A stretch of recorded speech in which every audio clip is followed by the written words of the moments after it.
Guess what, guys? The NDA, I can't even talk. The NDA was finally lifted. So it's time to fucking stream this shit. Alright, let me tweet out. Let me just tweet out a link. Oh god, the microphone's in the way.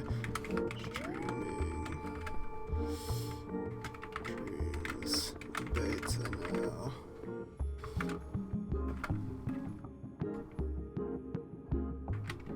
Feel free to come and ask questions. Twitch. Oh fuck.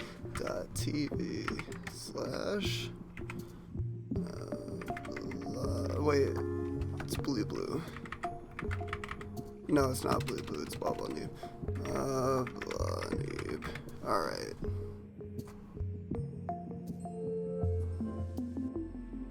Alright, let's go. Let's stream this. Oh, let me pull up Twitch chat first before I forget. Twitch.tv slash blah blah noob. It's been a while since I streamed actually, so oh, so the exposure is fucked up on my face cam, it looks like. Let me see if I can change that. Configure video.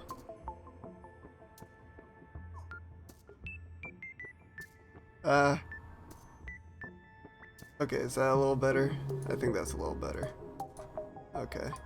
Yeah, that's much better. Okay. Let me just...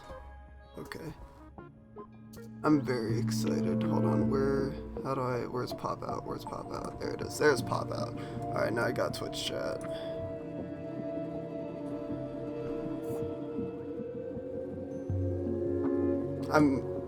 Dude, I'm very excited. This gosh darn beta has been, it's been under NDA for the last, like, millennia. And then people started breaking the NDA like crazy, and Sony wasn't doing anything about it. So I think Media Molecule convinced Sony to finally, like, lift the NDA. Because I guess Sony just requires an NDA on everything. I doubt Media Molecule would have put the NDA on. Hey, Cody. Gosh diddly darn, I know. Alright, so I'm gonna first just go over what I've made. Starting from the very beginning. Alright? Get ready. We're gonna go on a journey. So, oh my god. So, I started off, this was around Christmas time. I made Hapsant, and it is probably the most beautiful thing I've ever made. This was me not knowing how to do shit, and I made it look at Santa Claus. Look how happy he is. Hapsant. So that was the first thing I ever made, and this is the second thing I ever made. It was a little test for like 3 cubes that are tethered together.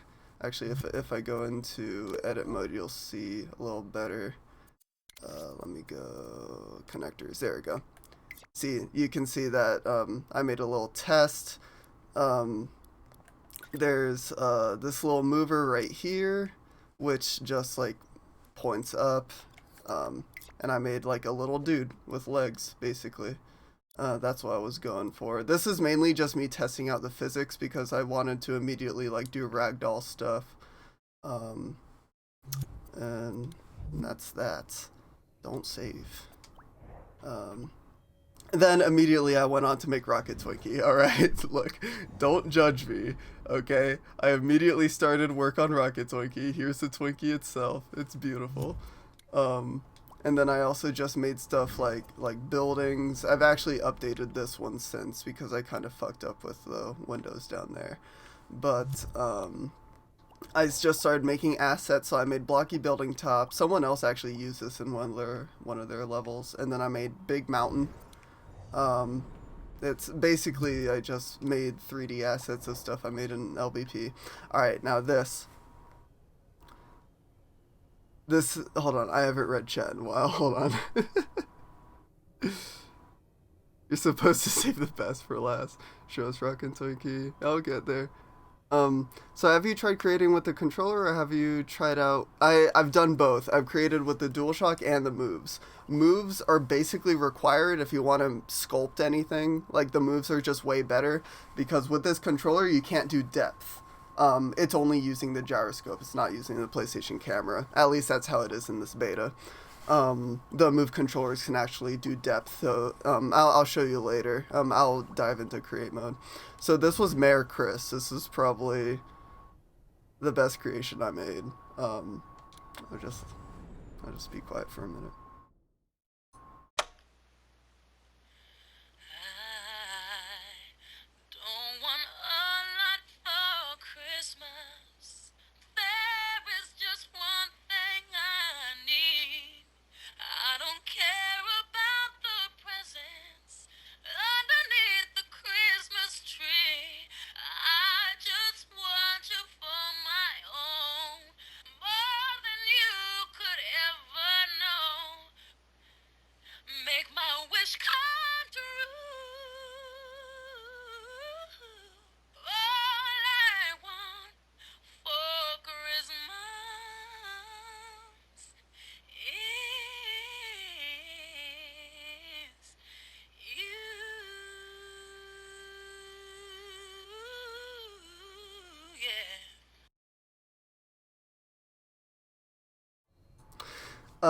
So now I actually, so first of all, this stream is already like gonna be taken down because goddamn it, Mariah Carey. But uh, so this whole thing, so okay, it starts off pitch black, so you can't see shit, right? Thankfully there is a studio lighting mode. You've seen this in streams. I'm not gonna go over what we've seen already, but when it comes to moving his mouth up and down, this here is the actual audio recording. Like, if I just hold the volume, it's the audio recording. I got like, this was before I realized there was actually an audio import tool, so I just held up my microphone to my iPhone of the Mariah Carey. Oh, sorry, I mean my voice. This is my voice. All right, completely original. So that's the audio recording, and then on here I have a little hinge attached to the top and bottom half of this guy right here. You can see the path it takes right there. And then there's a bunch of settings, so those don't matter right now.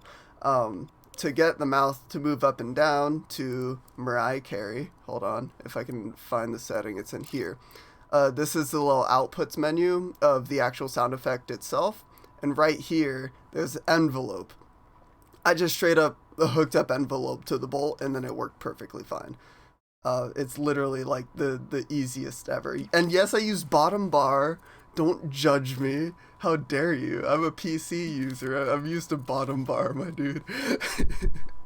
By default, this is on top for people who don't know, but you can set it so that it's on the bottom. All right, so that's Mayor Chris. Not, I can't top this. This is like the best thing I'll ever make.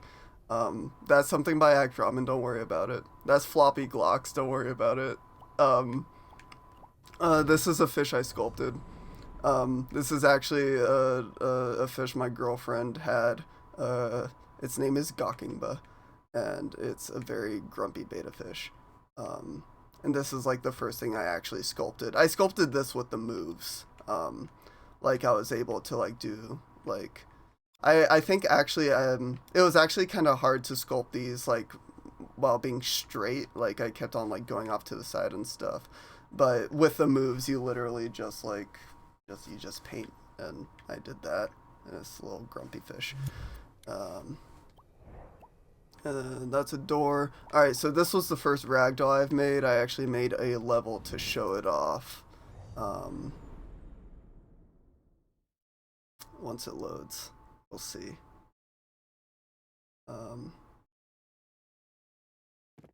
There it is. So there's a little ragdoll. As he's falling down the stairs, I'm just gonna reach out real quick. Nah, I'd be taken down if it was YouTube. Yeah, you're right. I'm surprised it didn't actually like get taken out of the beta. Like Media Molecule has played that level and they didn't take it out. Um, I'm a PC user too, but bottom bar is weird. Screw you, man. I I don't know. I just like bottom bar. Um, don't worry about it.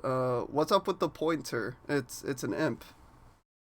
Uh, uh, uh, don't you know what dreams is? Can you change your pointers? You can customize your imp. You can't make the pointer like not an imp. Like you can't just make it a mouse cursor. Um, um, so yeah, back to so this level is kind of like two things in one. Obviously, I made Ragdoll stairs, and you can drag the Ragdoll around with your imp.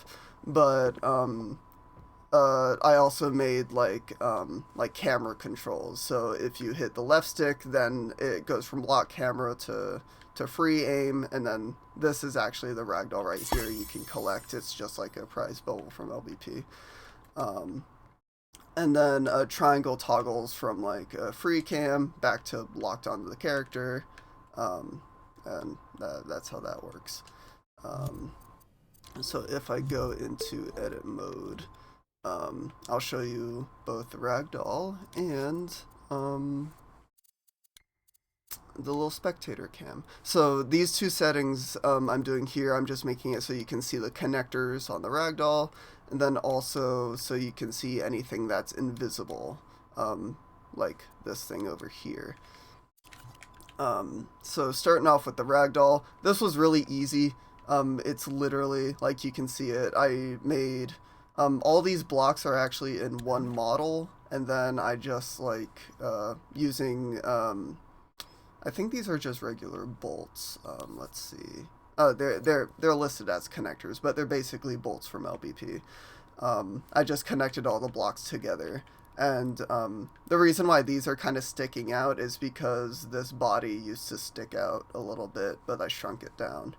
Um, and what's great about these connectors is that you can actually like, oops, if I like turn on, is there like an X-ray mode? I think there is.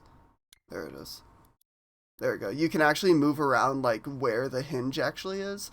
In the LBP games, where you put the hinge is like two objects had to overlap to put the bolt down, and it was annoying. Now you can connect two different locations and then make them hinge around like one place, and it's great.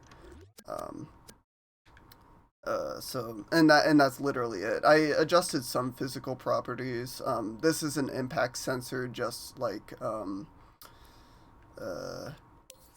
why is there a boy? Oh, never mind. But this impact sensor is mainly just for like the sound effects and stuff like that. Actually, yeah, it's connected straight to the sound effect. Um, so that's all that is for. Now over here for the spectator cam, um, oh god, if I can actually remember. So controller sensors, this is the controlinator from the LBP games. It's literally like it gives you all the button prompts, and it has basically the same options as a controlinator. Like up here, this is how you possess it.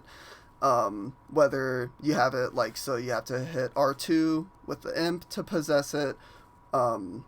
I've never tested follow imp, let's just ignore that. And then remote controllable, where you control it without being directly possessed. Now, of course, because I wanted the imp to be able to interact with the ragdoll, I have it set to remote controllable. Um, and this is basically just like all the camera controls. So triangle, toggles, that's what this is over here. Toggles whether it's a locked cam or not.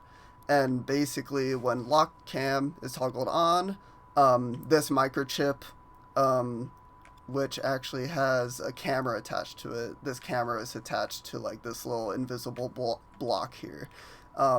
This block will basically just follow this boy tag. Like if I go in here, you see enter tag name boy. The boy tag is right over there.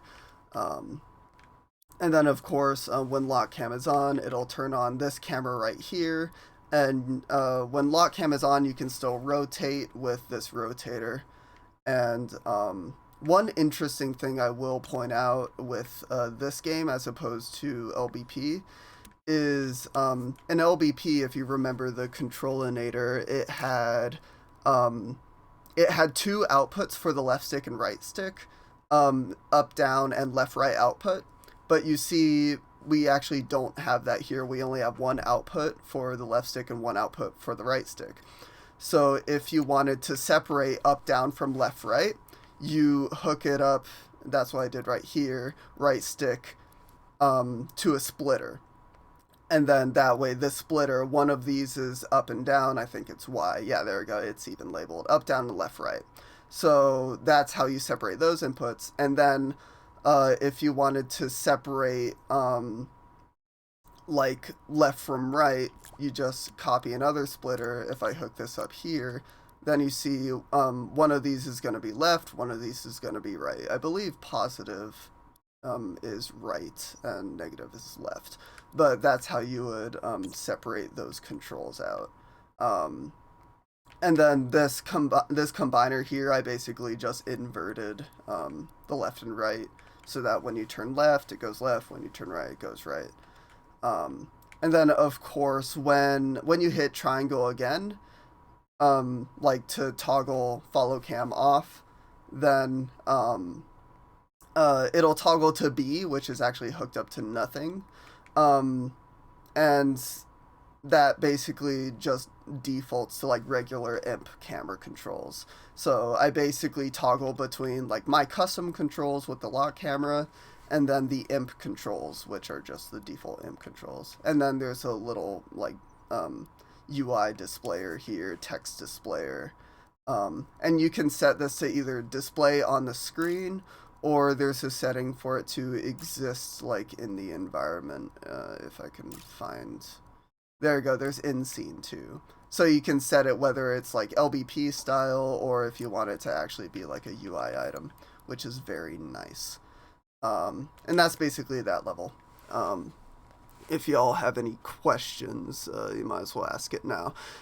I don't know how long I'm gonna stream, but like the NDA literally just lifted, so like I am planning on like uploading stuff to my channel and streaming this a lot more now that I actually, you know, have something to stream. I'm only slightly interested in dreams, if I'm honest. Just want to see what blah blah made. Yeah, that's fair. A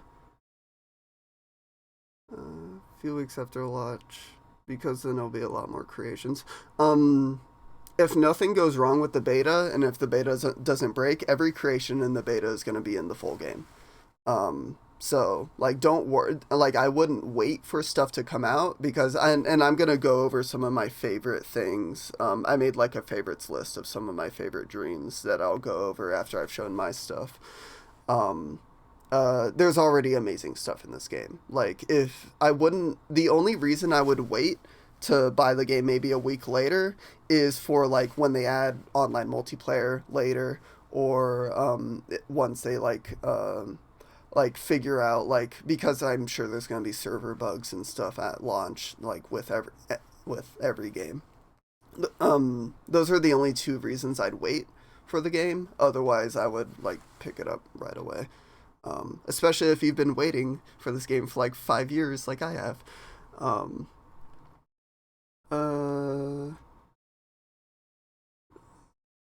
That's what I'll probably end up doing unless I have nothing to play at the time. Logic doesn't look like a complete mess. Logic in this game is just LBP on steroids. That's the logic. Like literally, like here, like the follower. This follower also exists in LBP, except when you tweak the menu, you just have a few pages. And like you have a bunch of like different new outputs and stuff like that.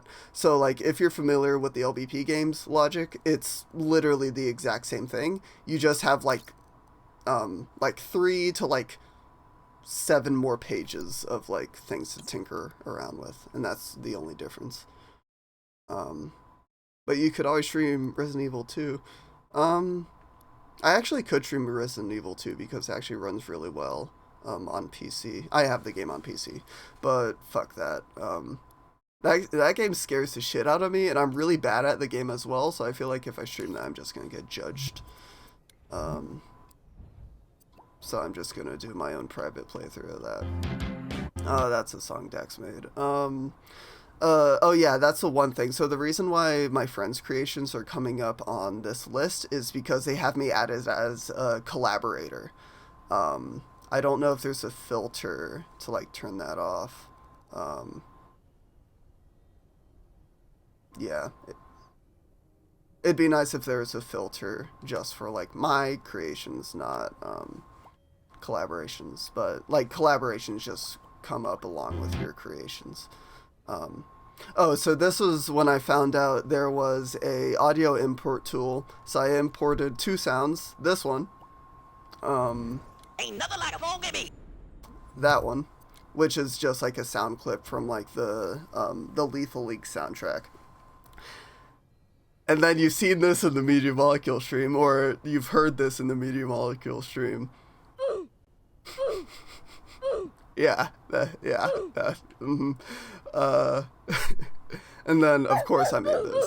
Or, I got someone else's creation and replaced the instrument with oof.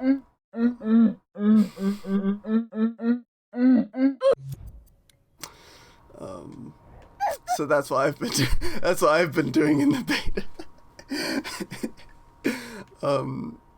And then there's a bunch of more stuff. So okay, so this was a level. So of course, when you upload a dream, you can set whether other people can remix it or not. And this guy, I played. Can I play like the previous version of this? Versions and release. I'm sure I could find it, like, if I go to, like, 2 others, I'd be able to find it. But basically, I played this UFO level, and I thought it was really cool. But, unfortunately, its controls were god-awful. And I won't be able to describe it. It was like, you couldn't control the camera with the right stick. You could only move around, and then left and right on the left stick rotated, and then forward and backward. Like, it was weird. But basically I remixed the level so that it actually had good control. So you can see on the left there, the left stick is movement, right stick is rotation, and then X is the beam. And I literally just remixed the level just to make the controls better, so you could actually move around. And the goal of this level is to suck up cows and fly around this spherical planet. But yeah, no, like, it was a scenario where it's like, I played the level and I'm like, you know what, I really like this level's idea, it's just a shame that the controls were god-awful.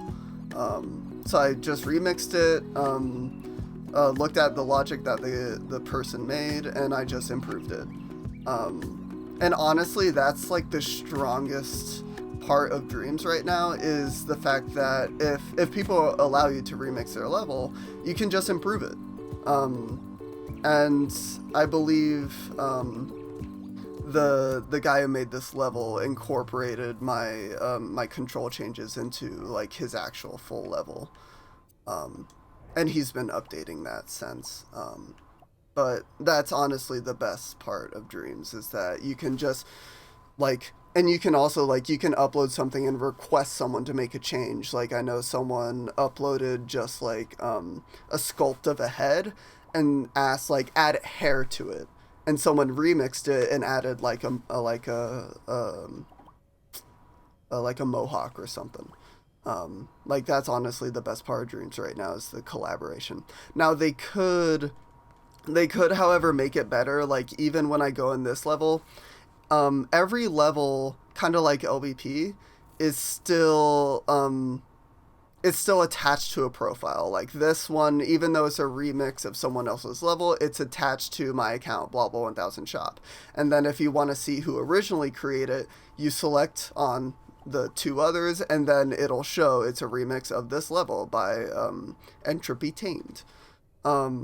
That kind of sucks, because I know some of my friends, like specifically those who have made music, their music is always used in a bunch of other levels. However, they're, instead of being like fully credited, they're credited as other. They're not credited by their name, they're credited by other. So most people won't even realize they were a collaborator on this unless they actually like did their research and actually looked through like everything that was created in the level. So that sucks. I think Media Molecule, specifically on like collaborations and stuff, need to not focus on what account published it. Like instead of saying by username, it should say like published by username.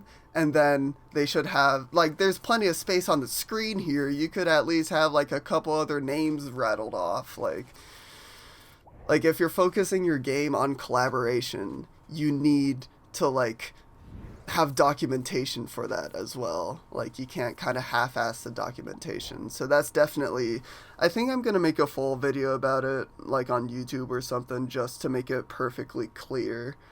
But like you need to match like collaborative documentation with like your collaborative game. Gotta read chat real quick. Oh god, hold up.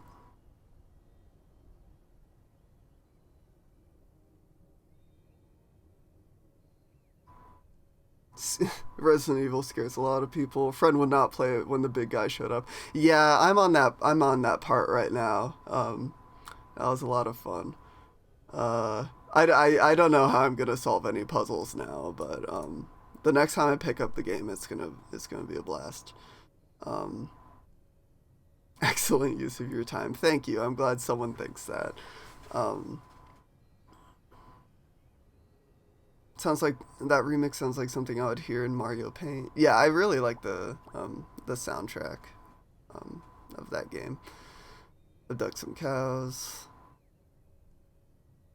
Well, the best thing to do is to get the word out to people who were the original creators.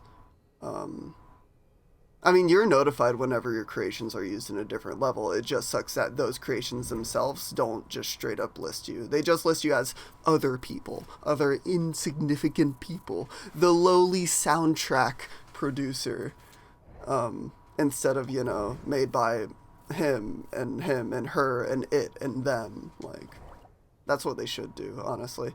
Now, I'm sure you can get collaborations of like a ridiculous amount of people, so then you can list off a few names and then have a little button for see other collaborators. But the way it's listed right now is kind of disrespectful, in my opinion. Space optimization, boy, there's so much space in here. You can move this title up in this spot and then like bump all this stuff down a little bit maybe, so you have space in the middle for all the names. But yeah, and it's a beta. That's a level by Disarmed. Oh, this is fun. So the text gadget has full emoji support. Like every emoji that you see on your iPhone, this game has support for emojis. So guess what I did? This is an emoji fully supported by Dreams right now. Just straight up a middle finger. This is supported in your family friendly game. I don't know if Media Molecule realizes that, but I found that out and then I just shared this with a bunch of other people. That's why I showed 6 other. I just shared this with all my friends. So that's fun.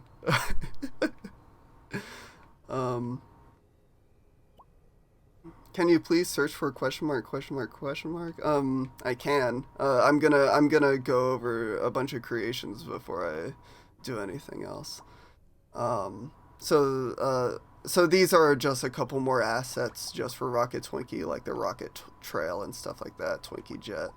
And then I made a Rocket Twinkie intro. Alright, so you're seeing all this Rocket Twinkie stuff.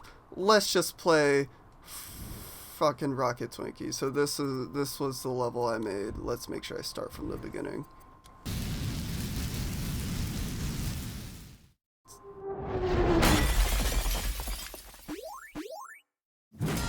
So it has an intro reminiscent of like the first LVP2 game. So you can hit start or you can hit controls and then I'll show you the controls, and then you'll hit back. Originally, this was supposed to be start and then options, and then in options you would be able to like set the difficulty and like whether like up and down was inverted and stuff like that. But I wasn't able to figure out how to set variables between dreams because this intro is in a separate dream from the actual level itself. So I just set it to controls, so it would just tell you how to play. Um, and then you can hit start, and then it transitions to the actual game itself. So instead of it being like a Flappy Bird kind of game, I made it more original per se, and it's more like as you can see like a arcade like survival kind of game. Now there's no music. Like I was going to add music into this level, but I didn't experiment with the music tools until like fairly recently, and I'll be able to show that. And I wasn't satisfied with anything I made, so for now this level is just silent. Um, I've been kind of busy with like college and stuff like that recently, so I haven't played that much. I say I've been busy with college. Really, I've been busy with Resident Evil. I've been playing the crap out of that game. So as you can see, it's kind of wave based. So it is endless. You'll get to a point where like it'll just lock itself to the hardest wave, but it does progress. So every 2 waves it'll speed up, and then it'll just like change the patterns up, make it a little more difficult as you go. So block 4, I made it a little bit harder, made it a little more claustrophobic. Um, and the fun thing is actually the building placement. I'll show you in create mode, but the building placement is actually randomly generated. So but I still made it so that I just died. But I still made it so that the difficulty would still progress despite it being like randomly generated and stuff like that. So let me show you what it looks like in edit mode. Or actually, I have to go to view and then Rocket Twinkie because this is the actual level. And then I'm gonna go back to turn on anything that's invisible. So there's a lot to digest here. Let me just open these microchips for you so you can see what's going on. Excuse me, are you already open? Yes, you are. Okay. So, alright. Damn, where do I start? Let's let me just read chat first before I dive into this. Better than Flappy Bird. I hope people think it's better than Flappy Bird. I put a lot of effort into the original Rocket Twinkie. Um,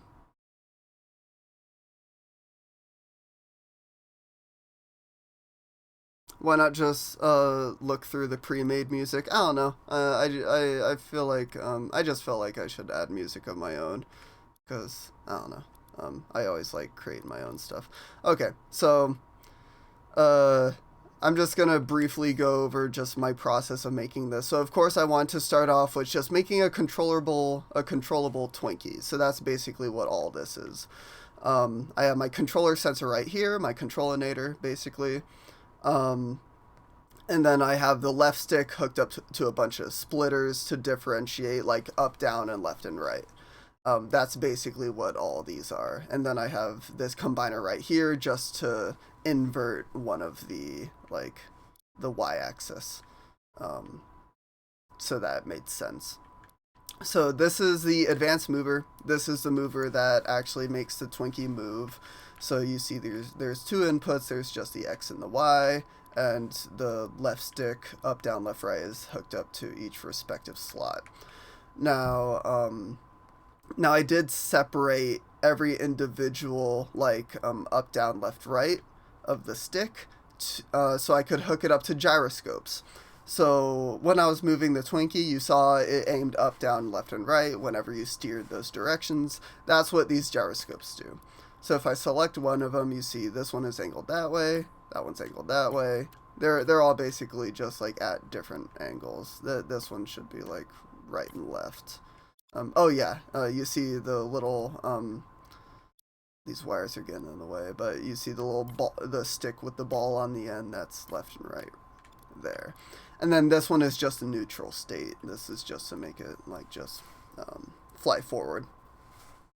So that's what all those gyroscopes do. That's the this circle right here. All this is basically just the Twinkie movement. Of course, I have a tag on here, Twinkie tag, just so I could use it like for other impact stuff. And then this trigger zone is actually the hitbox. So you can just straight up attach a impact sensor to like whatever model you're using, but typically in game design you always want to make the hitbox smaller than the actual model itself, so that it's a little more forgiving for players. So that's what this trigger zone is. This trigger zone is the actual hitbox of the Twinkie. And then it's set to detect whether it gets hit by like a building or whatever, so it'll kill it and emit the particle effect. There we go, there's a preview, which is just a particle effect I made over here. It's fairly easy stuff. You've seen it in medium molecule streams before. Now this follower, so this is a 3D game, of course. So you're not confined by the original like Little Big Planet 2.5D limitations.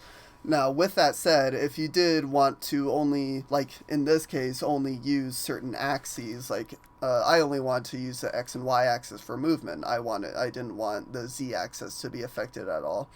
So to fix that, you can set followers to only follow on a certain axis. See, I have follow strength on the Z-axis turned up, but X and Y are set to 0. And then I have it set to follow, where is it? Here it is.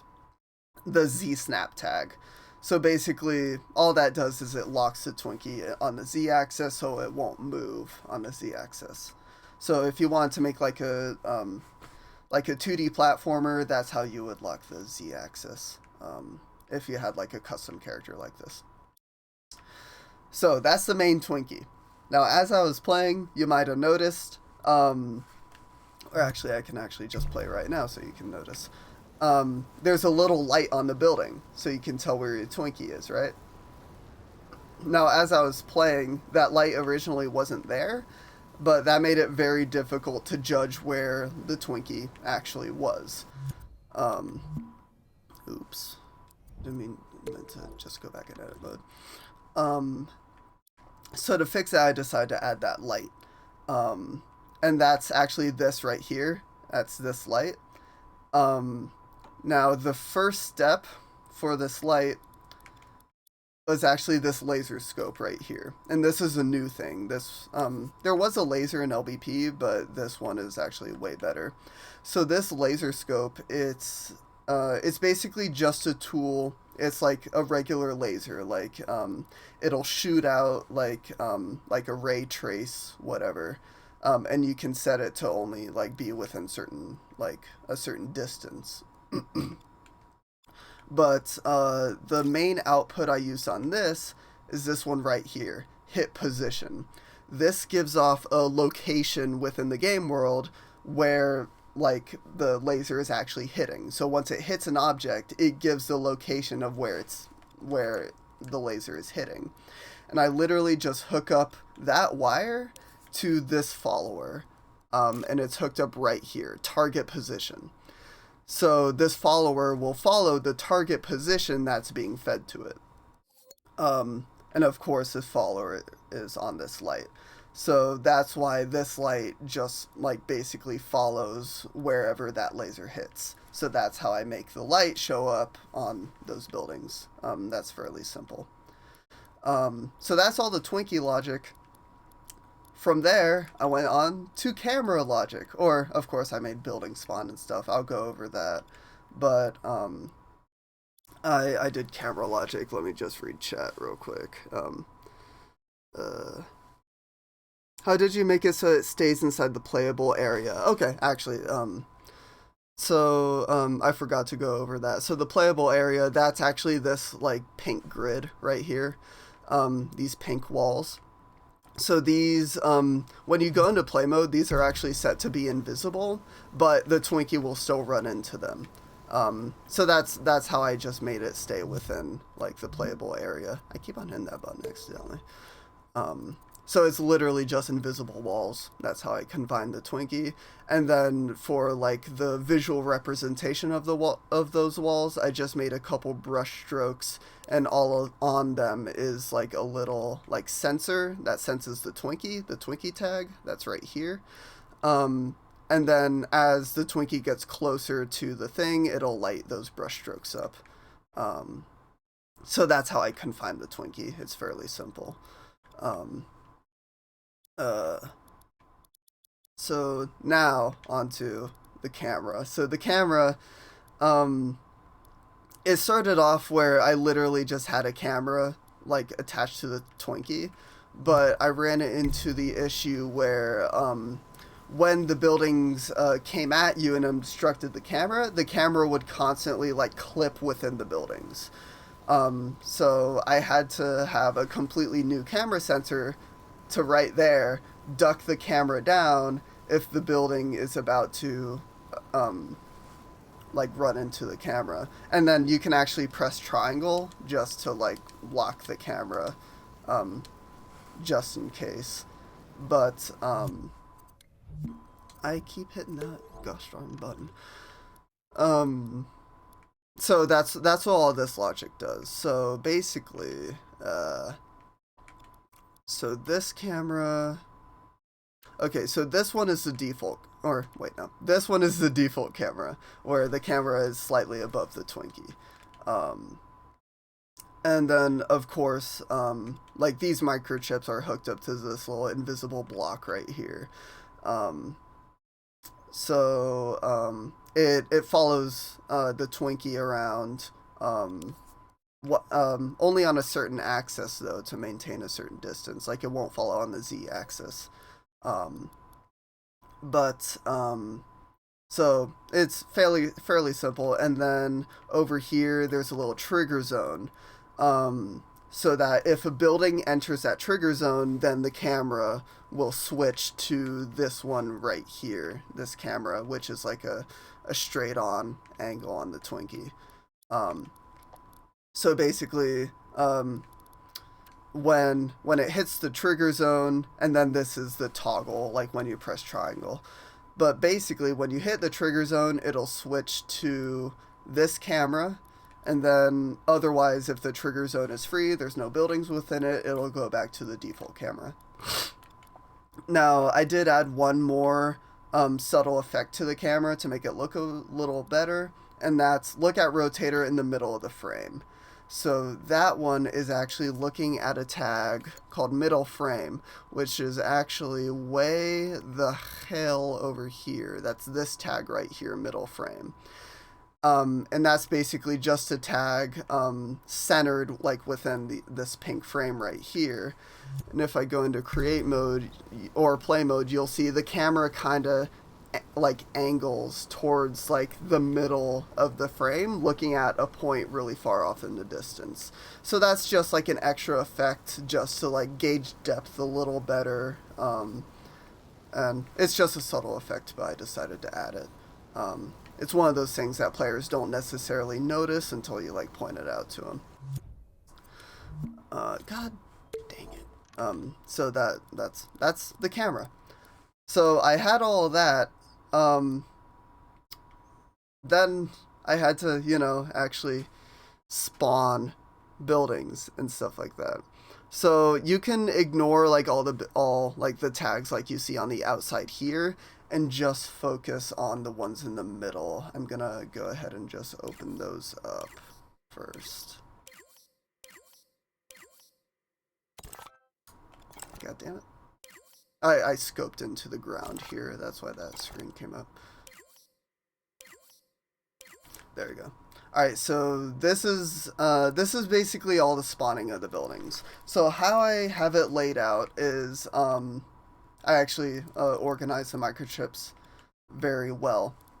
So each of these is lanes. There's lanes 1, 2, 3, 4, 5, and each of these emitters is like basically one half of the building.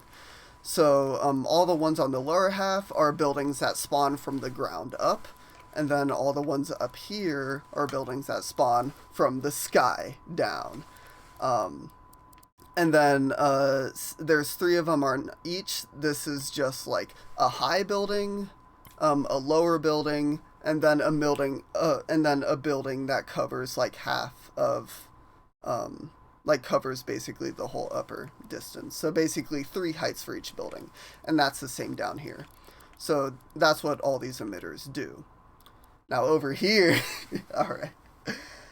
This is where I started not giving a shit about what my logic looked like because I already knew where everything was. Um, but in short terms, there's wires going everywhere. I'm not going to go over where each wire goes, but I have a randomizer hooked up to every wire. And you can see each of these nodes, I labeled them as lane 1, lane 2, lane 3, lane 4, and lane 5. Basically, the inputs I have set to those, whenever each of these trigger, they'll randomly spawn a set of two buildings, one upper, one lower, in each lane.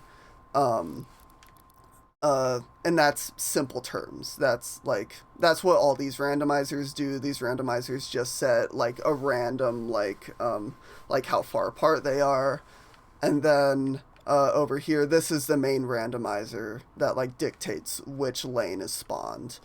And then I have a if I go back down here, um, in addition to buildings, I also have like the little hills that you saw, and those are a lot simpler. I just have those set to just hills, so it spawns one hill, um, and that's all the random spawning. In simple terms, it looks really god awful and messy, but that's really just my fault. I could have organized this a lot better, um, but that's basically that. There's some other stuff in here like a score displayer and stuff like that.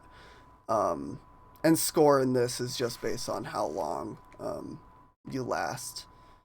Um, but that's just spawning in general. And then it's the same over here. I have spawning for like just the scenery buildings on the outside, but those are just hooked up just to like that's just it's basically the same thing but just more of like these right here. Um, so that's spawning. It's really as simple as that. And then on each building, I just have a couple tags. Like I have a mover on each building so that the building actually moves closer to you. I have I actually don't know why I have a destroyer on there. I think that was just for testing purposes. But each building is actually labeled. Every building is labeled as a foe. Like every object, media molecule included just some default labels like friend, foe, scenery, like all that kind of stuff. So buildings are labeled as foes, which makes it easy because the Twinkie, this trigger zone, only detects labels um, that are labeled foe right here.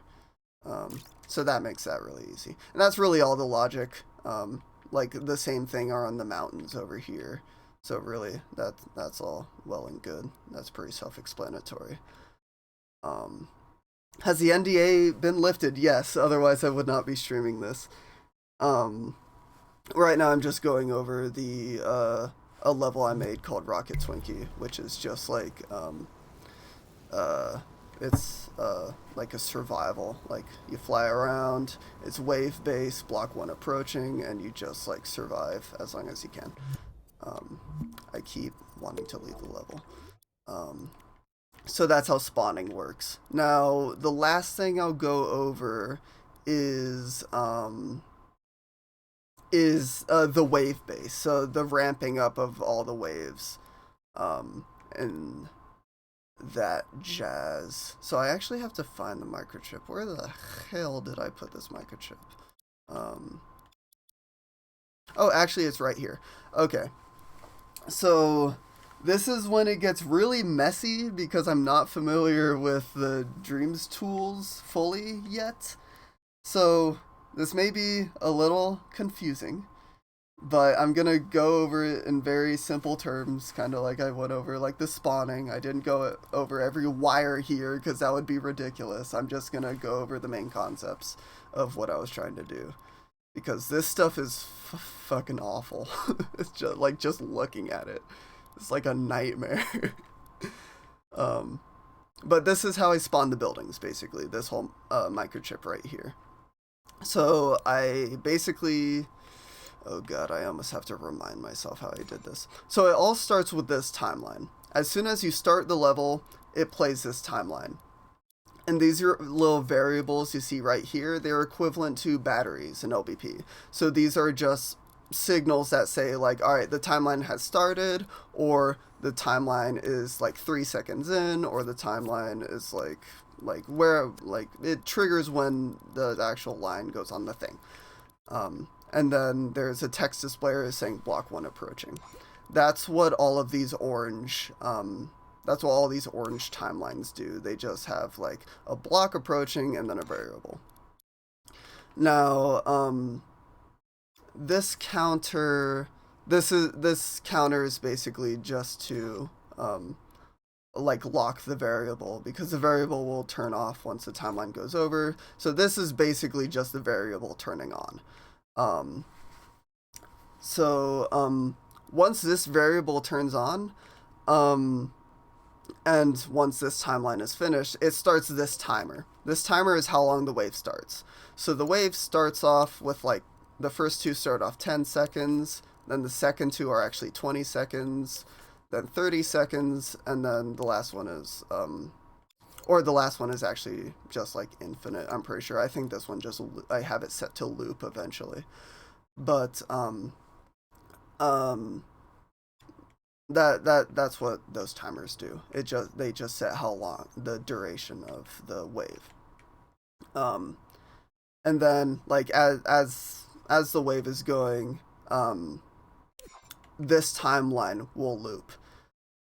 So I actually did have some planning that went into this. So when it came to spawning all of the buildings, instead of like, let's say just wiring up like a wire from here into like whatever randomizer is listed here, instead of doing that, I actually have it set up for tags. So I have a building spawn tag. You can see I have more building spawn tags over here. I actually have, so there's a couple different tags for spawning. I have building spawn tag. What that does is it just randomly spawns one building. Or I think it spawns like maybe a set of buildings. Yeah. So building spawn tag just spawns a set of buildings, which, as I explained earlier, are one of these nodes, just 2 buildings in 1 lane. The second tag I have is all building spawn. That basically spawns a random set of buildings in every lane. So it basically makes like a wall of buildings coming at you. And then the last one is hill spawn. That's just like randomly spawning like just a hill in one of the lanes at one of the heights. And those are the 3 tags I use for spawning. So as it progresses, like when this timer ends, it starts this timeline, which starts a spawning timeline, basically. And then as you go on, I made the spawning timelines go a little more complicated. So as you see, like it gets into tighter and tighter patterns. Oops, I opened the wrong one there. So the patterns get tighter, and then you get less like resting breaks, until it gets to the point where it just gets really hard, where I'm just spawning stuff like at very fast intervals and stuff like that. All in the meantime, like uh, the buildings are coming at you faster and faster. And that's actually what I'm going to go over now. So, um, actually, where are they? I swear to God, there was like a tag somewhere here. Let's see. Speed up tag. Where'd I put that? Oh, okay. So, that's just how spawning the buildings goes. Of course, there's AND gates and stuff like that, but that's just like, that's just technical stuff. Basically, like every like timer you see here, that's an escalation. And then these timelines here are just the spawning patterns. That's all you need to know. Now, of course, I also have it speed up every 2 waves.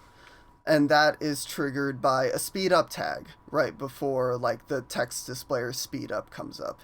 A little speed up tag comes up. Now that speed up tag is seen by this trigger zone, which just senses if the speed up tag is triggered. And this selector is basically the 4 different speeds.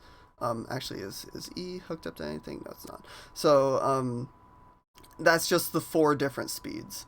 Now, I believe the speeds, it goes from like 50 to 100 to 150 to 200. I think those are the 4 speeds.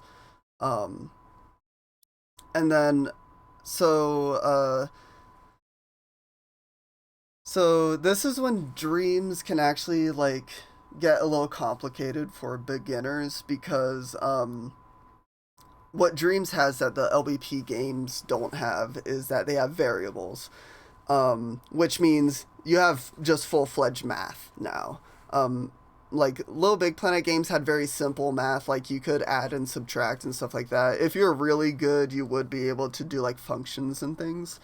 But in Dreams, Dreams just straight up gives you math.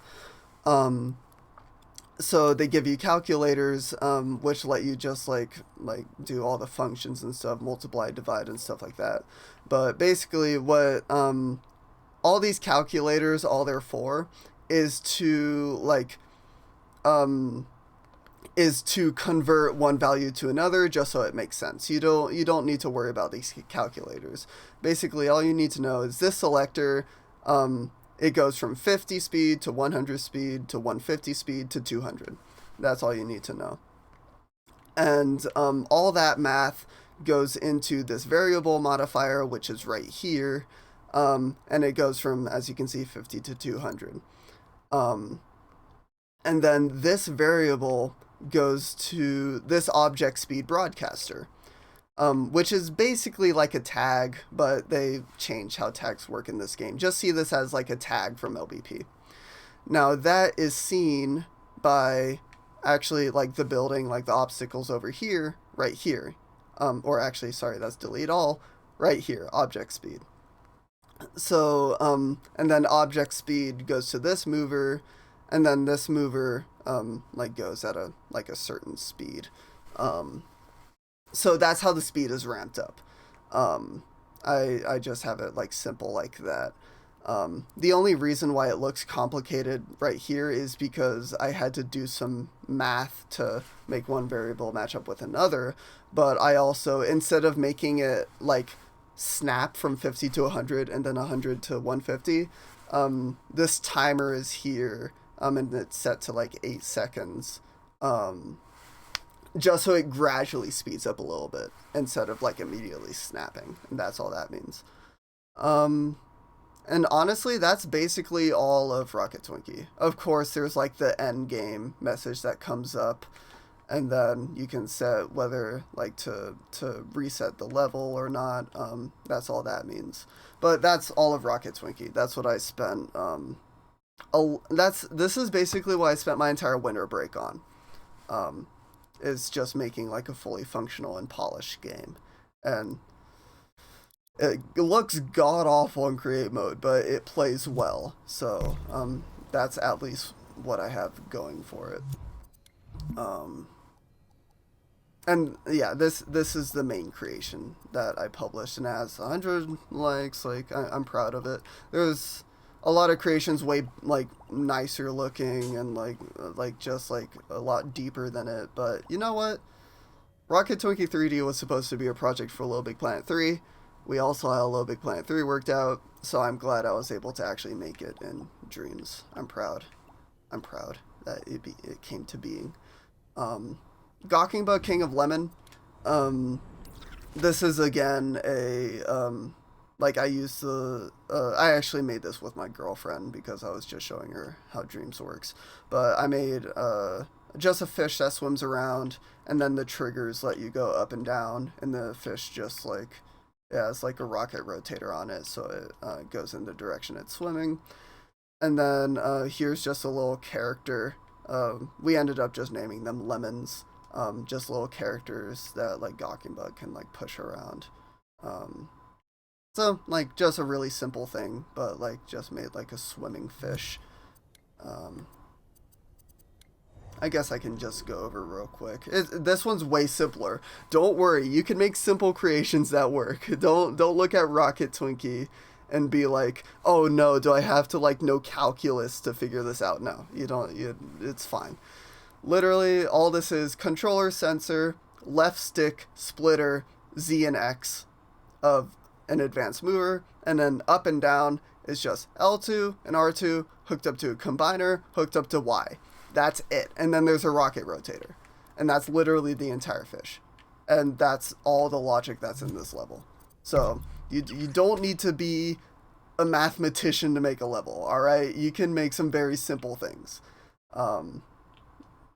Like, there is still going to be a learning curve, but you know what? This game has tutorials. So, like, if you want to just make something like this, where it's really simple, you can add a super simple scoring system, whether you want to, like, herd the lemons in a single spot, or if you want, like, to hit as many lemons as you want with the fish, you can easily add a scoring system. It's all super simple.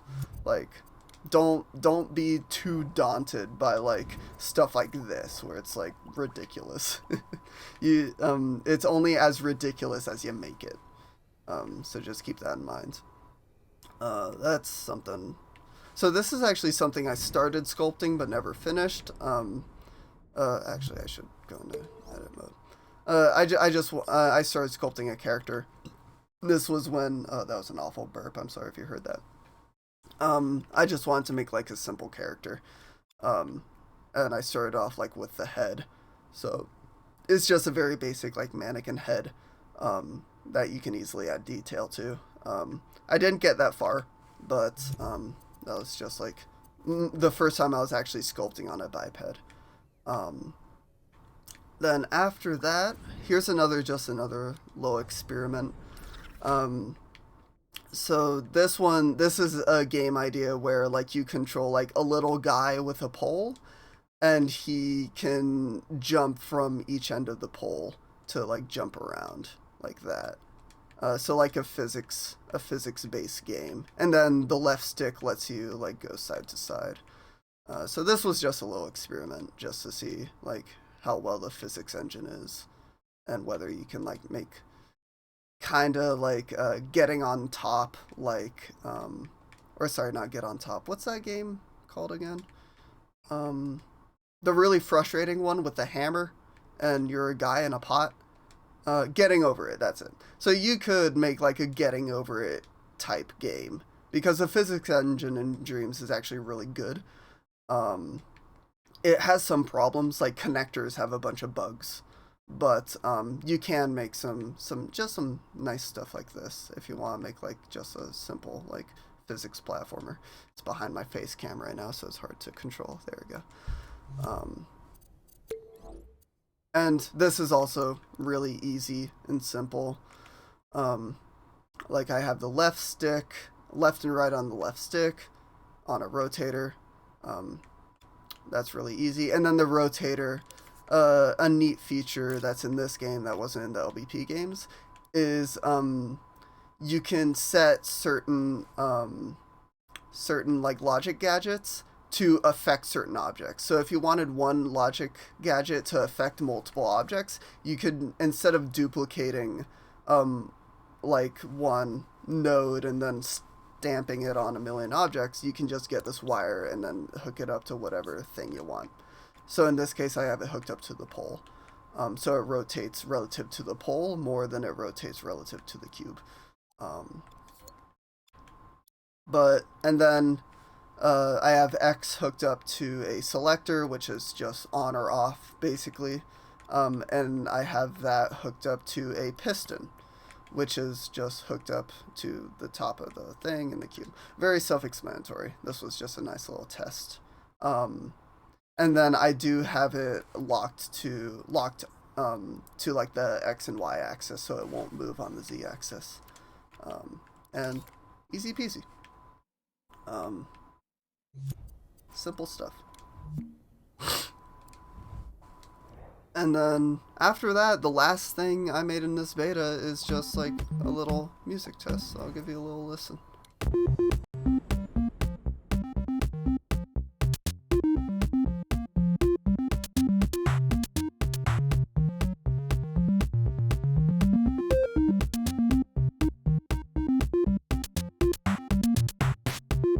That's it. It just loops. And that was just me experimenting with the music tools. Seems very phallic to me. Yep. You know.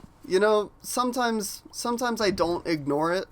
Sometimes I embrace how awkward things look.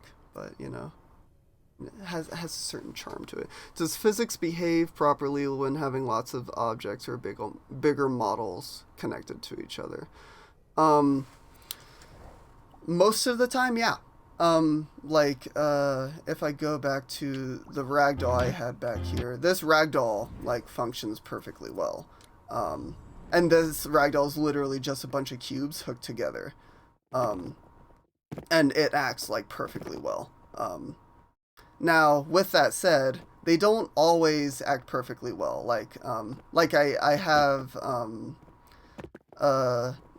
I have restraints on each of the bolts, so they shouldn't bend in certain ways. However, you can see this leg is already facing backwards. This foot is not bending the right way. The heel is facing towards where his face is facing. So not always.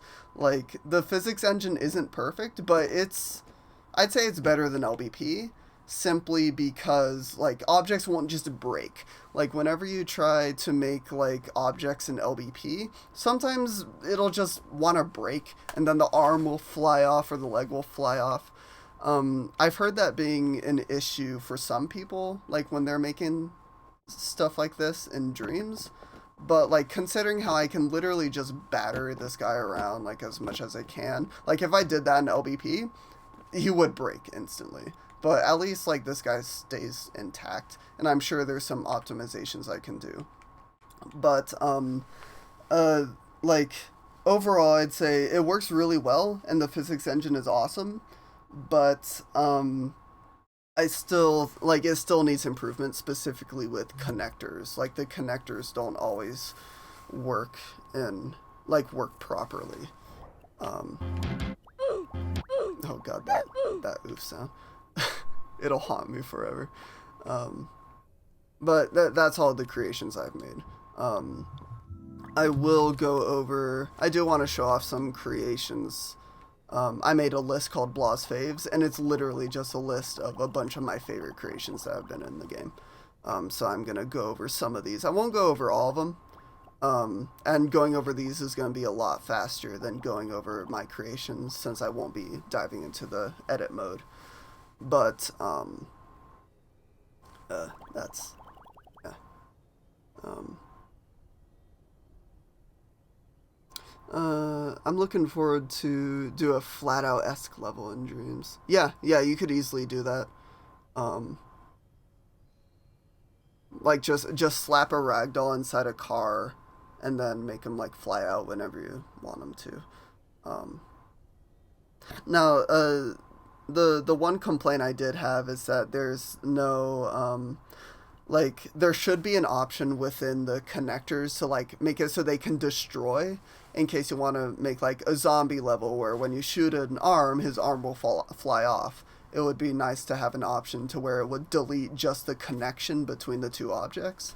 That's not in the game right now, but I know I suggested it in the feedback forums, so hopefully they'll add that. Can you play some RPG levels too? I don't know. Like, my preference is more just like short and fun mini games because that's what I make personally. I don't play that many RPG levels, and I don't think there are that many RPG levels. Cue Dark Souls death sound. Ignored. Did I ignore you? Oh, sorry, I did ignore you. Could you show how to make dialogue with different choices? Yeah, I will go over that. I'll go over that right after I just play some of these, because there's actually a really helpful gadget for that. I haven't tinkered around with it too much, so I won't be able to tell you that much. But Purple Pants Surprise, this is actually like an ongoing like series. I'm sure this is actually kind of like, this is like a longer movie, so I won't go over it now. I will go over it sometime and I'm sure you'll be able to find it online, especially since the NDA has been lifted. So this was the first thing that impressed the crap out of me. And it's constantly being updated by its creator. But they made Dark Souls. They made their own like twist on the Dark Souls formula. So you can equip the weapon, which is the sword on your back. It has really nice animation with a biped. And they have potions as well, and they have what's the attack button? There we go. They have just some simple attack patterns.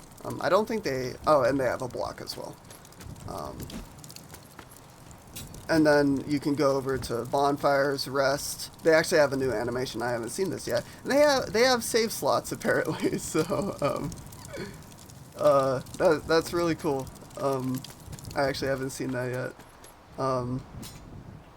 And they have a lock-on system as well. Like this is just the coolest thing ever. Like this was the first thing that really impressed the crap out of me. Don't give a skeleton. Like where, here we go. They have like a little demo boss over here. So when you click the right stick, it's actually really loud in my ear. I don't know if that's loud for you guys as well. Let me just make sure. I'll turn it down. I'm gonna turn down the game volume just a little bit. Hold on. It's really loud in my headset. Let me turn that down.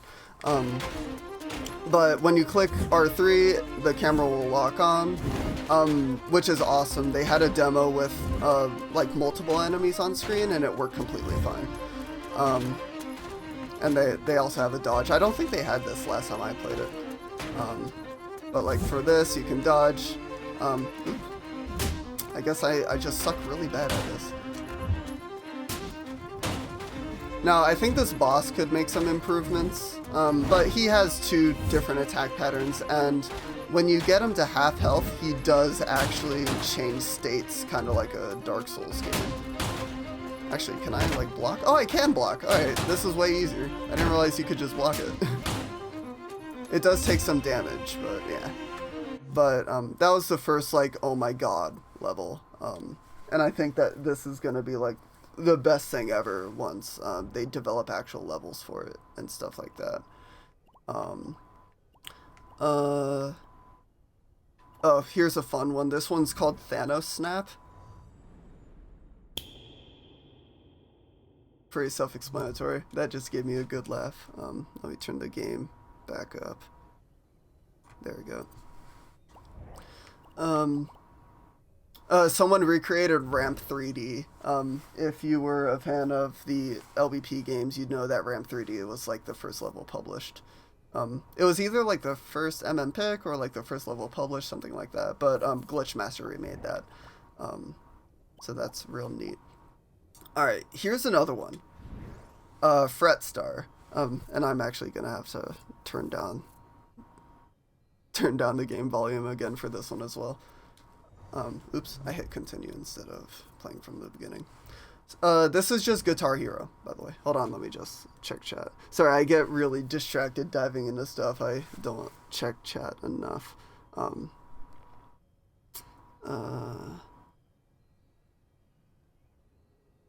It's a good physics engine for all sorts of snakes and slug based characters. Oh yeah, easily. You could make you could remake like Snake Path or whatever that Sumo Digital game was. How about having an invisible object that connects? I don't know. I don't know if that'd work. Maybe. I'm sure it does. That's how you would do it in LBP, but it'd be nice if it was built into the connectors themselves. Looks like Ashen. Yeah, it does. The cat has 9 lives, yeah. This is just a beta. Easily imagine Dark Souls levels when it's released, yeah. But check this one out. Hold on. I'm just making sure levels are okay. Yeah, I'm gonna turn it down a little bit more. I still want you guys to be able to hear the music though. So this is just Guitar Hero. So this one straight up has like how-to on how to play. It has an options menu which I failed to get working, so you can set controller rumble, what kind of control scheme you want. I prefer that control scheme. No fail, and then whether you want button symbols to always be on or not. And then if you go to play, he has 2 songs in here right now. This one's really hard, but this one is one I was actually able to 100%. I'm playing like on OBS right now, so hopefully I can work with the delay.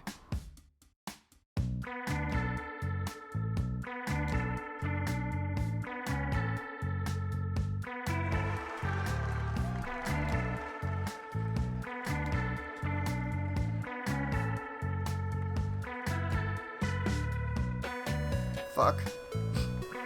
But you hear the music fades out if you actually fail, which is great.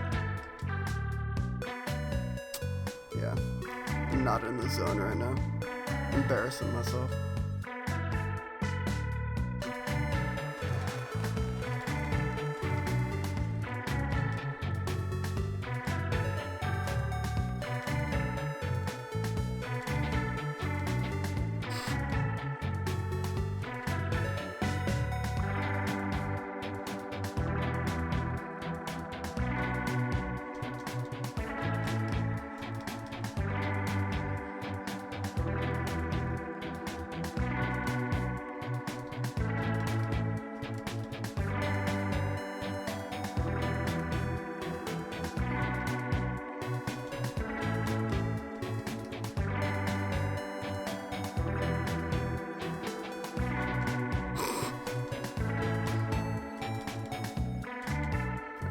And it continues like that for like another like verse or whatever.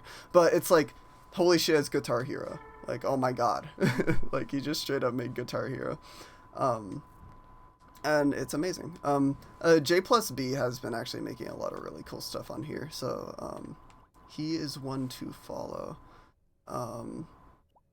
Here's another one I liked a lot. This one's a lot more simpler. Or a lot more simple.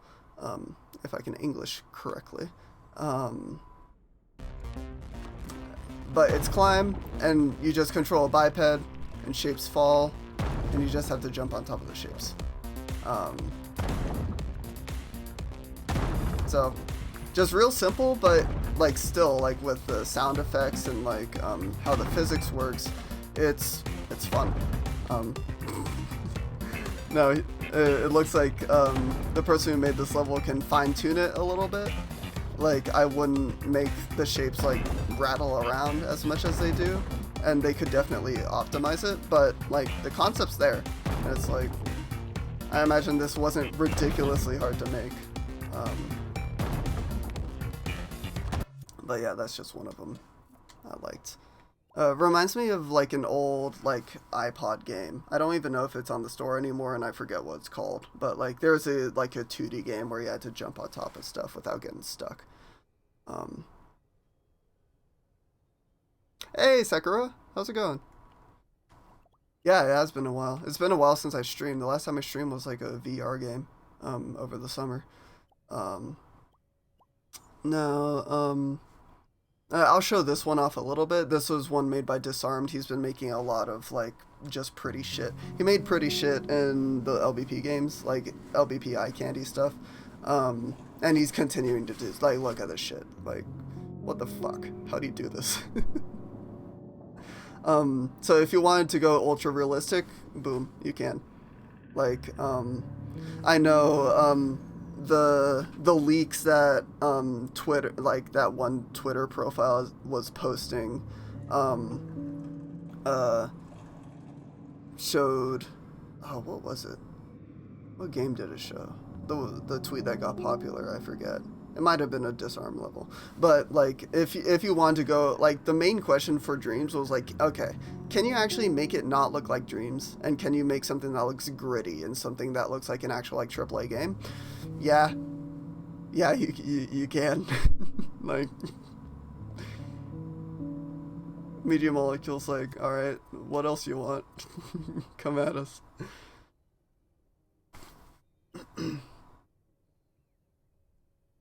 Yeah, I've been doing good now that this NDA has been lifted. I think it got lifted like a couple hours ago, actually, or maybe like an hour ago. I just decided to hop on streaming while I still could. Um, could easily be Ico or The Last Guardian, exactly. Um, actually, I have to go to class in an hour. I almost forgot about that. Okay, so I'll stream as much as I can until I have to leave. Um, so here's just a fun one. This one's again fairly simple, and it's very charming. You have to follow the blue one. You play as the red one, and you gotta follow the blue one, while avoiding the gray one, which doesn't like you very much. And I don't know. I really like how this one looks. It's just nice. And it has really good like difficulty progression too, where it's like. It gets harder, but it doesn't get impossible. The blue one just gets more frantic, and you see you have a little health meter at the top, right? It's just a really nice level, and I enjoy it a lot. I like little things like this. Crabman Destroyer of Worlds is freaking awesome. It's another one where it's like it's just very doing its own thing. So I actually, so that's jump. So you go around punching stuff, and you have to collect crabs, and that's the game. And it just has really nice like camera shake effects and stuff for when you punch things. And this is the little like tutorial area. Once you like do everything there, then it'll take you to the actual level. And you have to find as many crabs as you can while just like wrecking shit. I had a good laugh playing this level. Like if you go to all the cars over here, you can just like, it's great. It's just awesome. I love this kind of stuff. I don't think you can smash buildings, unfortunately. That would be great, but everything else about it is wonderful. I love it.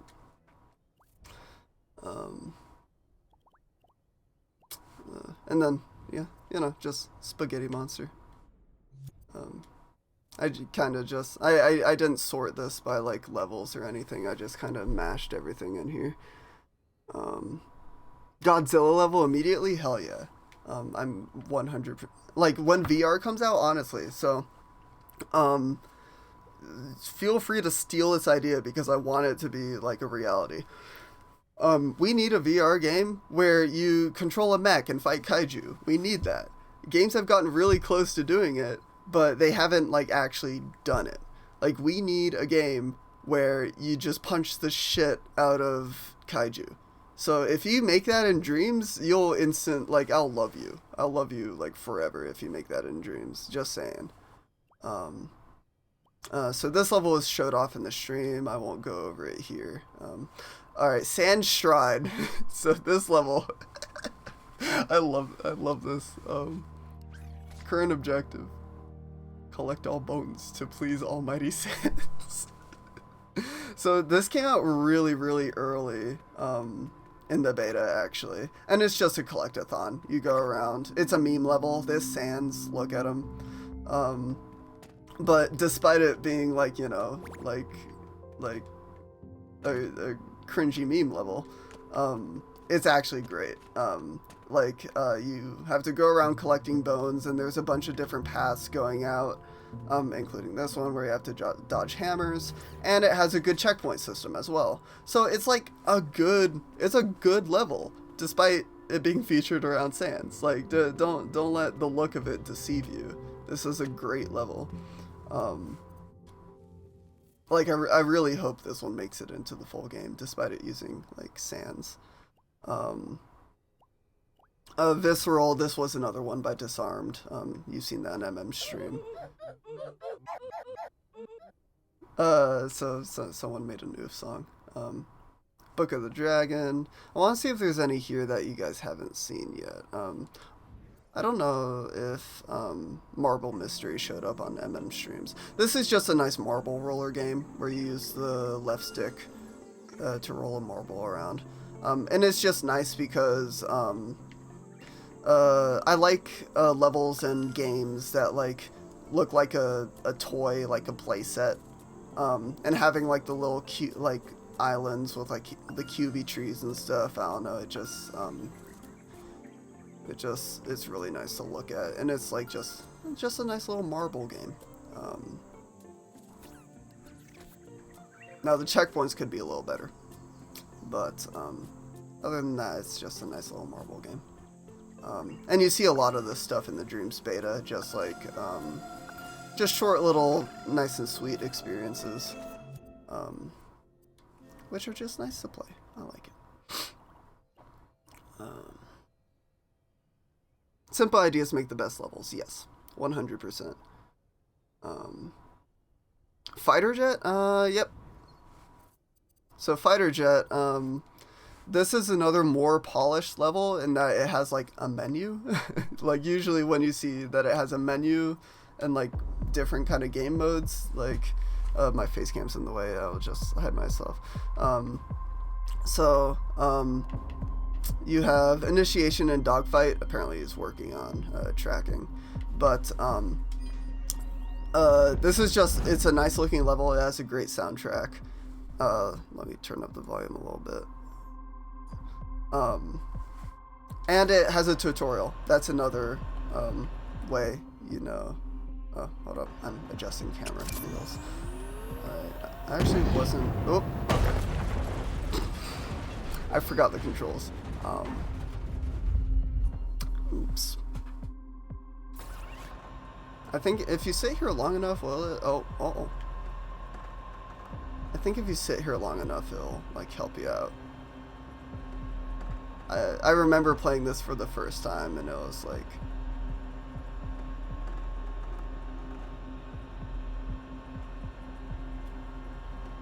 Oh, there it is. Okay, it's R2. There we go. Or L2. So right stick is roll and pitch, L2 slow down, R3 is change view, in case you want like a third person perspective instead. So let's launch. And it's a jet flying game. In this mode you just fly through the, just the circles.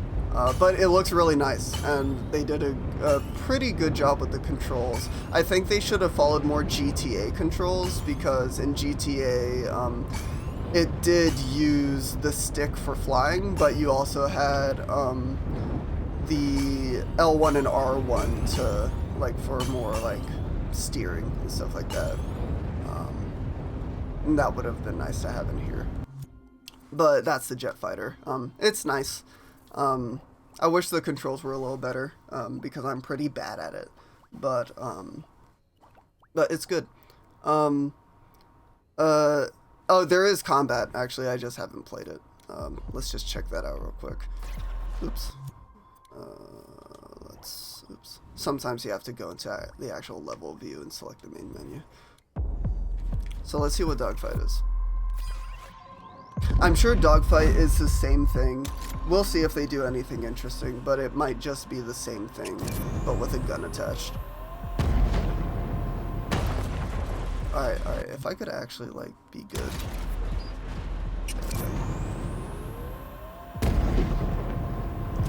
Yeah, it's just the same thing, but it has guns.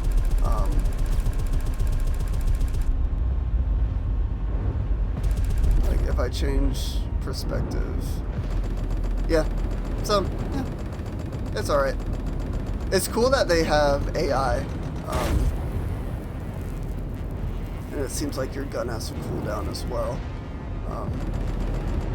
So, I suck at it. It's pretty neat, but it's not really my thing.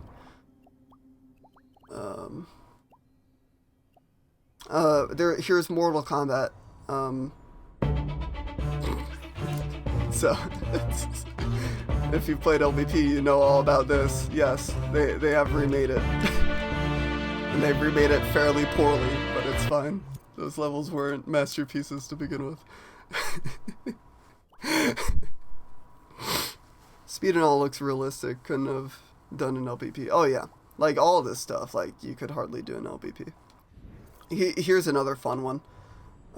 You, what you looking at? What's up to you? Have some of that. Bish, bash, bosh. What you looking at? Have some of that. So it's just a fun little boxing minigame with an awesome soundtrack. You, what you looking at? What's up to you? Have some of that. Bish, bash, bosh. What you looking at? Have some of that. Yeah, that's one of my favorites. Honestly, purely because of the music, honestly.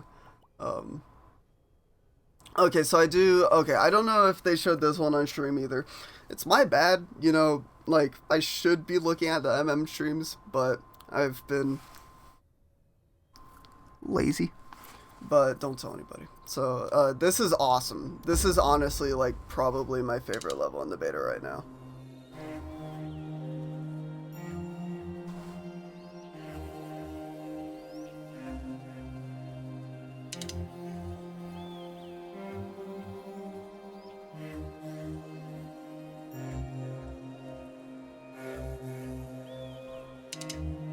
Cinematics, look at that.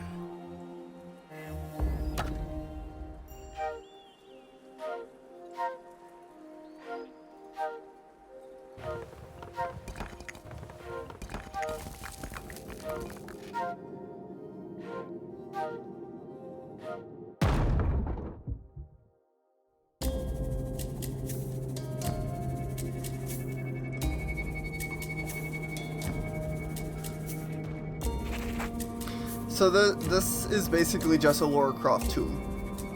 So this is, it's a simple puzzle where you, using these little, like, orbs, you power different things, and then you progress through the level. But what I love about this is that it has opening cinematics that look really good, and it's just fun. It's just neat, and you have, like, a little running animation. Like, they animated this so well. I love it.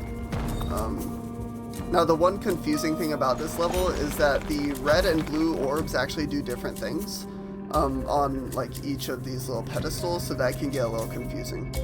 But, like, they even have different animations for, like, walking upstairs and stuff.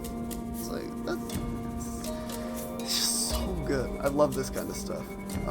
And they have really nice secondary animation on the character and stuff like that. But, yeah, probably my favorite one, like, quality-wise so far. Journey with Lara Croft. I think, someone did make a Journey character model. Like, definitely.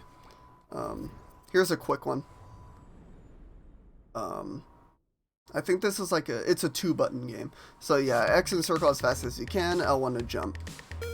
So it's kind of like a Foddy.net game, if you're familiar with that website. Now the hurdles don't actually slow you down. Do they even, hold on if I get rid of my face real quick. Yeah, the hurdles don't even slow you down, so there's really no point in jumping over them. But I do like the idea that you have to mash circle and X to, like, increase your speed.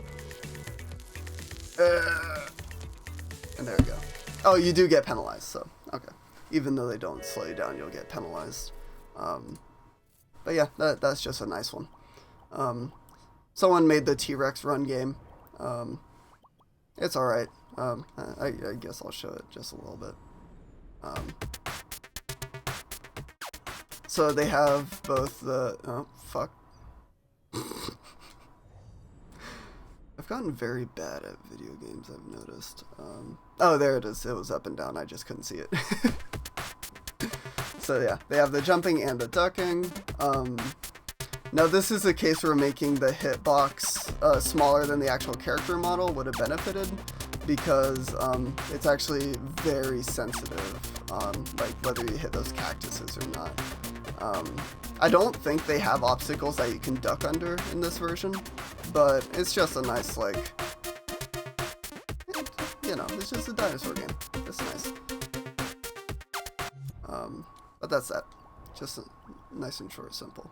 Oh, this one's funny just because it's called Mistake Bot, and it says I shouldn't exist. My life is a mistake. I saw this one just while browsing, and I thought it was funny. So Project Hill Redux. Oh, did Media Molecule show this on stream? Because this was made by one of my good friends, Zach Drummond. And he was actually in the Dream Bubble podcast I did. But did they show this in the stream? Because if they haven't, they need to. Like, this is actually some good shit, and I'll play it right now.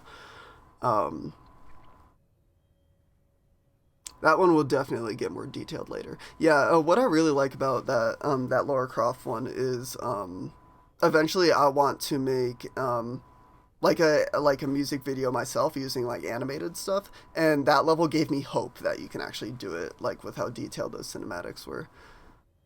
Saw it on Twitter. Okay, let me play this one then. This is a horror level. And it's fucking awesome. I'll just hide my face cam so you can.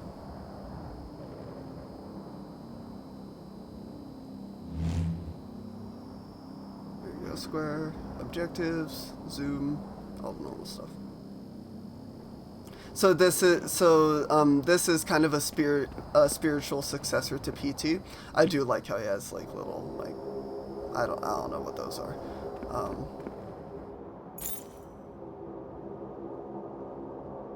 So he has like little and I actually helped kind of like report bugs for Act Drawman. I was able to play earlier versions of this, but if you're hearing this, you need to listen closely. Someone, no, something brought you into this mess. Now I wasn't able to get myself out, but maybe you can leave. Follow the recordings. Follow the notes. Live. One thing I miss is these light fixtures are actually like they're physics objects. You used to be able to jump. I just picked up a key to room 205. He has a little map, like a Resident Evil style map, and he has like just it's a little messy, but he does have an inventory. People are still figuring out like how to like use like text optimally and stuff. Used to be able to jump into the light fixture, which I miss. That was like one of my favorite features.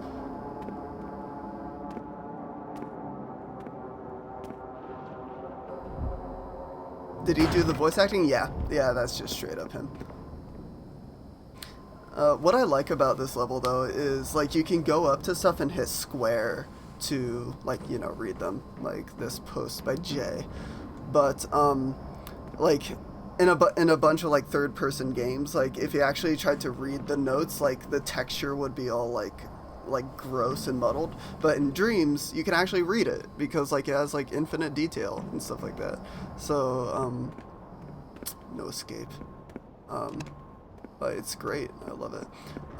There is one effect I'm not gonna spoil everything in this level. I just want to show off like you can see him walking over there. I do want to show off one really cool effect he does in this game though. And I gave him like huge praise for it.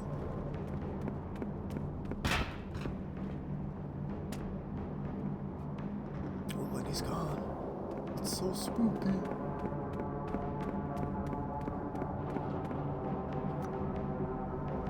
Oh, I forgot how to do view. There you go. Follow the person.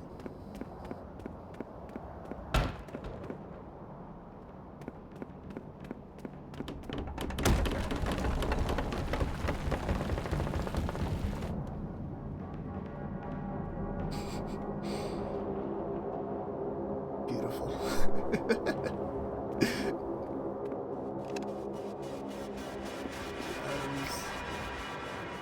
Oh yeah, Jay's fun time riddle. So here's just a quick riddle.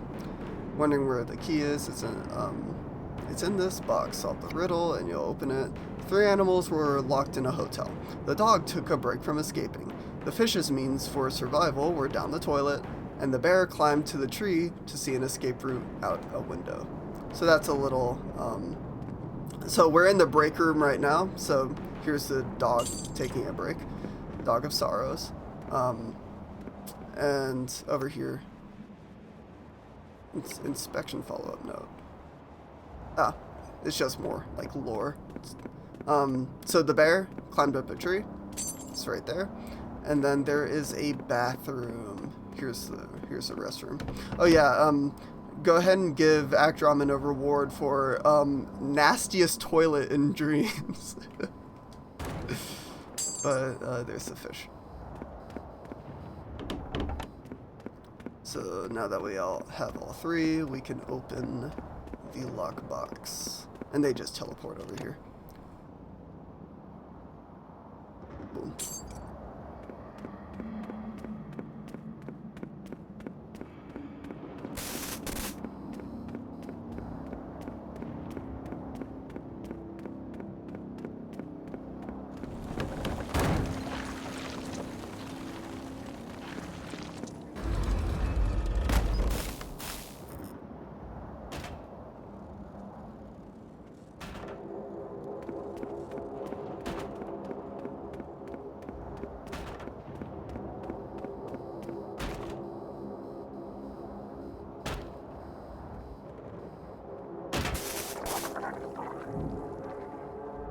And that's all I'm gonna show you.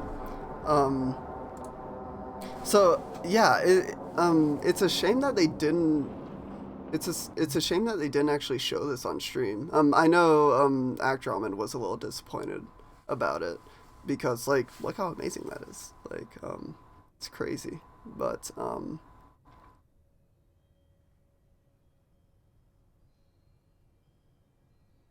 oh yeah, no, Dirty Dragon NDA has been lifted. It literally got lifted like a couple hours ago. Otherwise, I wouldn't be streaming this. Twitch hasn't gotten info yet. Oh, okay. Well, apparently they got the info somehow. But yeah, that's all I'm gonna show. I don't want to spoil all of it, but that's awesome. Bug report that was shown off in the stream as well. And actually, so I can only be here for like maybe like 30 more minutes. So let's just go over create mode stuff. I know I got one question asking about the text gadget and how to do branching, like text options. I haven't used that tool. There is a dedicated tool for that in case you want to make text adventures. And I know one person did make a text adventure in this game.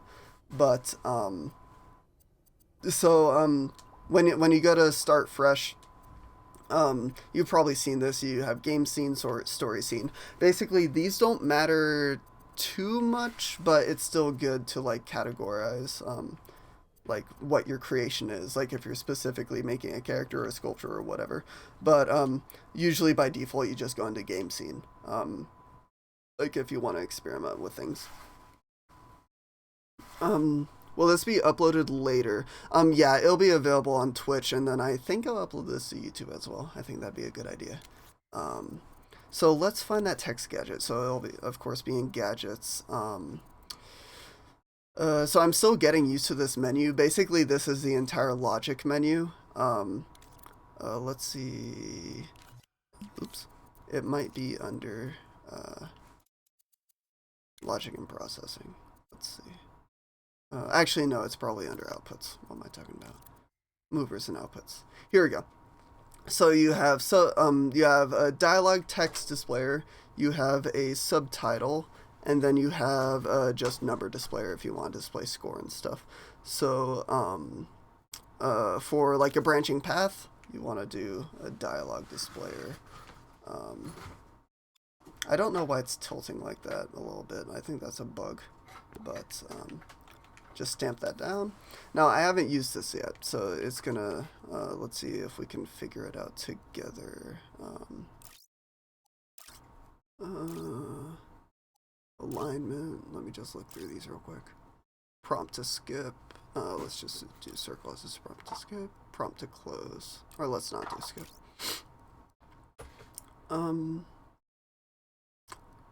Oh, here we go. So, let's start off, let's just say something like, do you like apples? There we go. So that's the question we get. And then in this menu, it looks like this is where like we get like all of the outputs for like activating prompts for different buttons. So in this case, let's just say yes and no. So there's yes, there's no.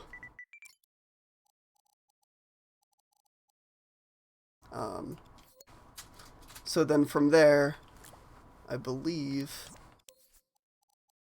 we duplicate this, right? I think we do. Yeah. So from there, we duplicate this, and then you can see the outputs. So there's text finished, and then there's yes and no. So with the yes and no, we can connect these to different dialogue options. So we can set this one to like, oh, okay. Or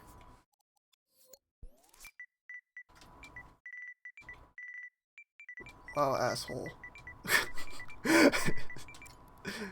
just for examples. So now it doesn't really make sense that we have yes and no. Like, so I'm gonna switch those around because that's bugging me actually. So let's make circle no, and then X yes. There we go. So if you say no, text is gonna get upset. If you say yes, text is gonna do that. Let's see how that works. Yes. Oh, okay. There we go. Yeah. So that's how you would do branching paths and stuff like that. Now it still says like a yes and no prompt because these are set to still have a yes or no. But that's how you would do a branching dialogue. Is there censoring of text? Well, I was able to put wow asshole in here. So I mean, right now there's not censoring of text here. Let me just like I don't know if you were here earlier, but I made a level called Hey Guess What, and it's literally the emoji of a middle finger because this game has full emoji support. And like this stuff isn't censored by I don't know why. It's literally a middle finger, but hey, you can use it right now. I didn't upload that publicly though, because I didn't want to like get a strike on my account or anything like that. But that's how you would make branching paths and stuff like that. Isn't there a tutorial? Yes, there is. So tutorials, you find those. So this, I just leveled up. There's also a whole leveling up system. If you want me to go over that, I can. But so this is basically your main menu. Like I'm sure you've seen this like main hub area on the Media Molecule stream. But there's a main menu, and then over to Dream Shaping. This is where you like create and do tutorials. The Dream Workshop is where the tutorials are at. Now, we don't have all the tutorials in the beta right now, but we have the very basic ones. So we have the Start Dreaming. This just teaches you step-by-step process, how to like use your imp. Logic tutorial, very simple, gameplay, animation. Now, these tutorials are great. in that they have multiple different parts to them, and each part has multiple parts to it. like I'll just hop in here just to like show you what it's like. So you'll have this little video up here, and then shortly there'll be someone in this tutorial talking to us. Yeah. You're going to learn all about the exciting world of logic and gadgets. Wait, don't go away. It's a lot easier than it sounds, as you're about to see. Let's check out the scene. See the buttons on the platforms in front of our good friend Connie? Those activate the bridges that will take her to the next platform. So these tutorials, they play like they're very nice because first of all, like you just have a video of someone doing it. You're literally following like a YouTube tutorial, and you can rewind 10 seconds, rewind a step, and skip to the end of the step, and then you have a play and pause. But and then if you like hit the show information button, it gives instructions on what this step does. So this is the very first step. The instructions is to click right C or right 3 to play a scene, click it again to pause, and then L3 to reset. So that's basically teaching you like the play and pause of each level. And then there's a bunch of different steps, and each step has its own video. Each video is around like 2 minutes long. And that's how the tutorials play out. And it's really nice because it literally goes step by step. It's extremely slow, especially if you're already familiar with like how LBP works and stuff like that. But these tutorials need to be that slow for people who like don't get it. Like I really appreciate that is like dedicating a lot of time towards these tutorials, because Little Big Planet didn't like had tutorials, but it didn't really go that in depth. How did I place? Oh, hold on, let me scroll up. How did I place my menu at the bottom of the screen? So there is, you can access this through the pause menu as well, but there's my preferences, and then you can show like what the display is like. So you can show prompts, you can show more info. This is really helpful in create mode because it'll just straight up say next to your imp what something does. And then there's visual feedback. I wish this said exactly what these did, but I don't know, I just have mine set to moderate. It's just how much information your UI gives. So when you're more experienced, you can change all to moderate and then moderate to minimal.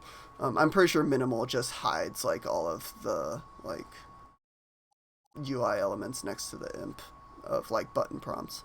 And then menu position, this is where you set top or bottom. There's also accessibility, like subtitle size, like all the normal stuff. I have my UI set to small. Whether you're left or right-handed, I'm sure you've seen that in stream. Let me just hide my face. Controls, you can change the camera speed and sensitivity, and then it shows all the buttons for the wireless controller, and then there's credits. Now here's like content and social. Those are going to be saved for, when the game actually comes out. But that's how I did that.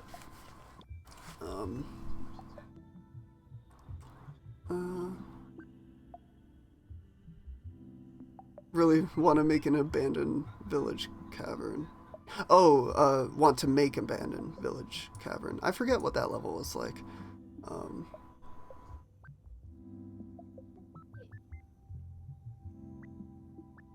Can you show us how you place the tools at the bottom? Oh, I just did that. It's not Stephen Fry that's doing it. Bad game. Oh, true, dude. If they got Stephen Fry in here, that would have been amazing. And then you do have like a little nice notifications menu, for like when people like either use your items or like your levels and stuff like that. One thing I do want to point out, and a friend pointed this out to me. Can I do this with my own levels? No. Okay, hold on. I need to find a community level real quick. Let me just go to my list. So yeah, fine. Let's just do Book of the Dragon. Or actually, no. It has to be a level I haven't liked yet. Hold on. So, you know how the Little Big Planet games don't have a dislike button? Turns out this game does actually have a dislike button. Let me browse all creations. So if I go to a level I haven't liked yet, have I liked this one? No, I haven't. So there is a dislike button. So there's of course the like button that just shows up on each level right here. But if to dislike a level, you actually have to go to report and then you can dislike it. So it's kind of weird. Like the dislike option is less for it's less for like giving feedback and more for like actually like if you didn't enjoy that level and you like for like whatever reason if it like triggered you or something, you can just dislike it in like the report area. And like this won't like report the user or anything. All this will do is like it says it'll make sure you don't see as many creations from the specific user. So you know that's interesting. It's kind of it's a weird compromise, but like honestly, it's kind of a useful thing if you like so people who dislike your level will actually dislike it instead of just like it's less like just hating on your level and more like you actually have an issue with it, but don't necessarily want to report the person for anything. I want to state clearly to the developers, it's not going to the developers. It's not. Um, because it specifically says it literally just affects like whether you'll see more creations from this person. Um, so I'm honestly fine with this. Like I doubt anyone from Media Molecule is gonna see this. Now, if you do report creation or copyright issues, yeah, like of course you're gonna have issues. But like if you simply just don't like a level, you can just go to report and dislike. Like so, it's interesting, but I don't know. I've kind of like grown to like not really care about like whether we have a dislike button because like if I don't like a level, I'll just stop playing it. Simple as that. It's nice to have feedback. Oh, I guess it would be nice to show that off. So oops. Let me just go into a level. So levels do have really good, where's that Guitar Hero level? Here it is. Levels do have really good comment sections. They can be improved, but already they're really good. So first of all, you can filter comments, whether they're comments, feedback, reviews, or bugs. And when you write a comment, then you'll have an option to either label as discussion or review. And if you do either, then type it up, you can subcategorize it. As like feedback, bug, review, whatever. So already the comment section is really nice. But and another thing, and I know people from LBP will really appreciate this, you can reply. There is a reply button now. So you can reply to anyone you want. Now, my only complaint about this reply is that, like, if you go to just some random comment, you can't easily view replies to that comment, unfortunately. Like, hold on. Actually says. So here, it says that someone replied to somebody, but who did they reply to? Like if someone replied to a previous comment, like, months later, it'd be nice if we could just click on this replied button to refer to like what they're replying to, or even if it had more of a YouTube comment section kind of thing where like it'll always show the original comment, or even like Reddit, that kind of some layout kind of like that where it shows replies underneath the main thing instead of displaying replies as like their own separate thing. So it can be improved, but it's already way better and way more useful for creators than old LBP games and stuff like that.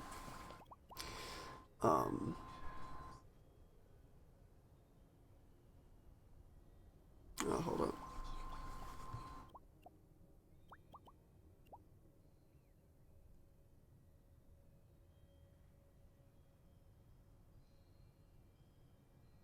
try my level.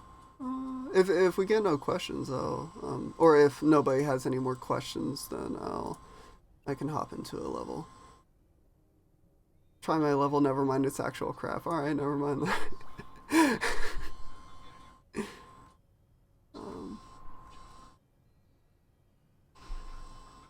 Check it out. Nothing. Oh, I'll give it a try. I'll give it a try.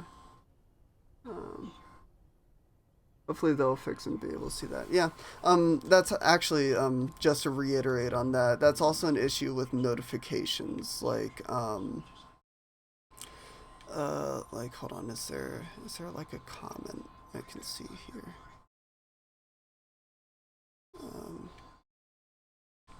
I think I need a comment too. Nope. People don't comment on my levels very often, so this might take a while.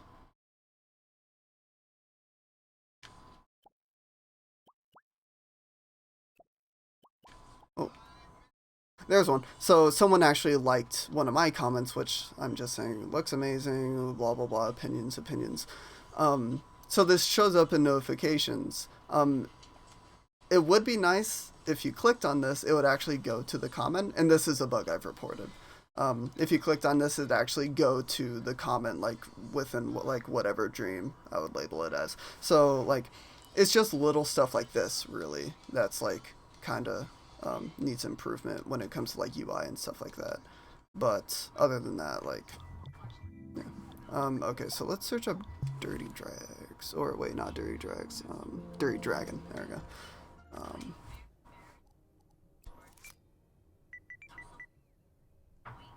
Dirty Dragon 14.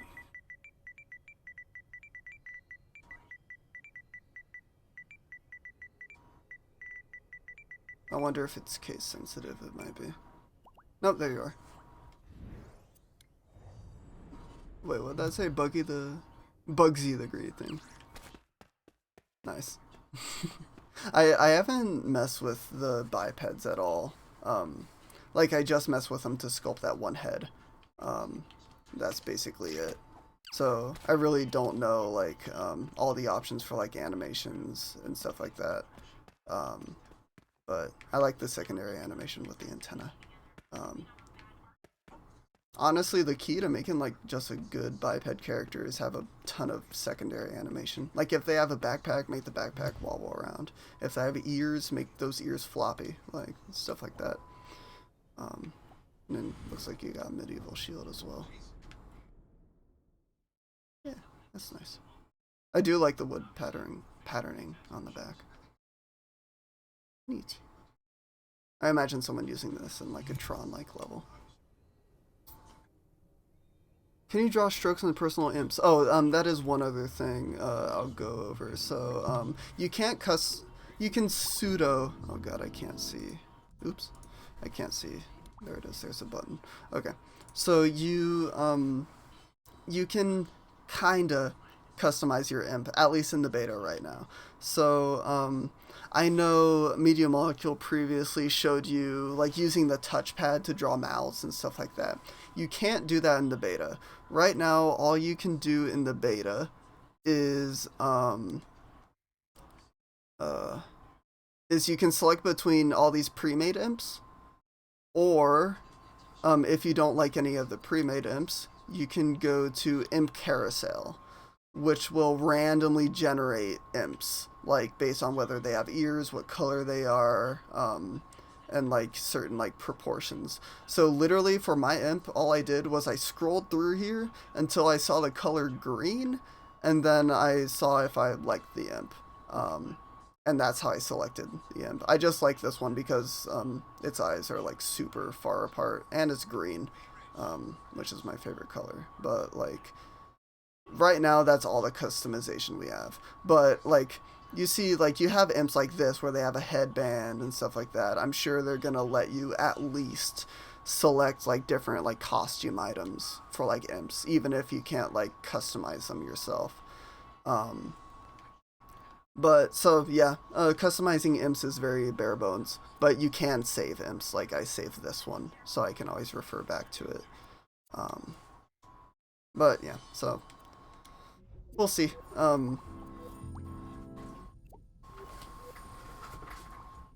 Yeah, fuzzy. Also, like, if I could give him one eye, then I would. Hopefully that'll be an option in the full game. Hope there is an actual category for like the different strokes. Oh yeah, like if you'd be able to put strokes on your imp, then they're gonna like put the whole tool in there, because there's a whole stroke tool that Media Molecule showed off many times.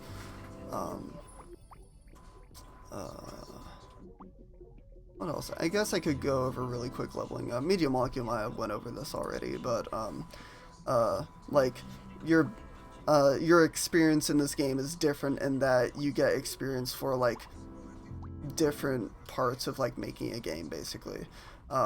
So the little bars in the outline is the global average of what people do, and then the non like bolded bar is like your actual lifetime. So you can see I play and design way more than anyone else in the community, but I focus way less on art or animation and audio. So I'm like I strictly only like place objects around and like mess with logic, and that's mainly what I do.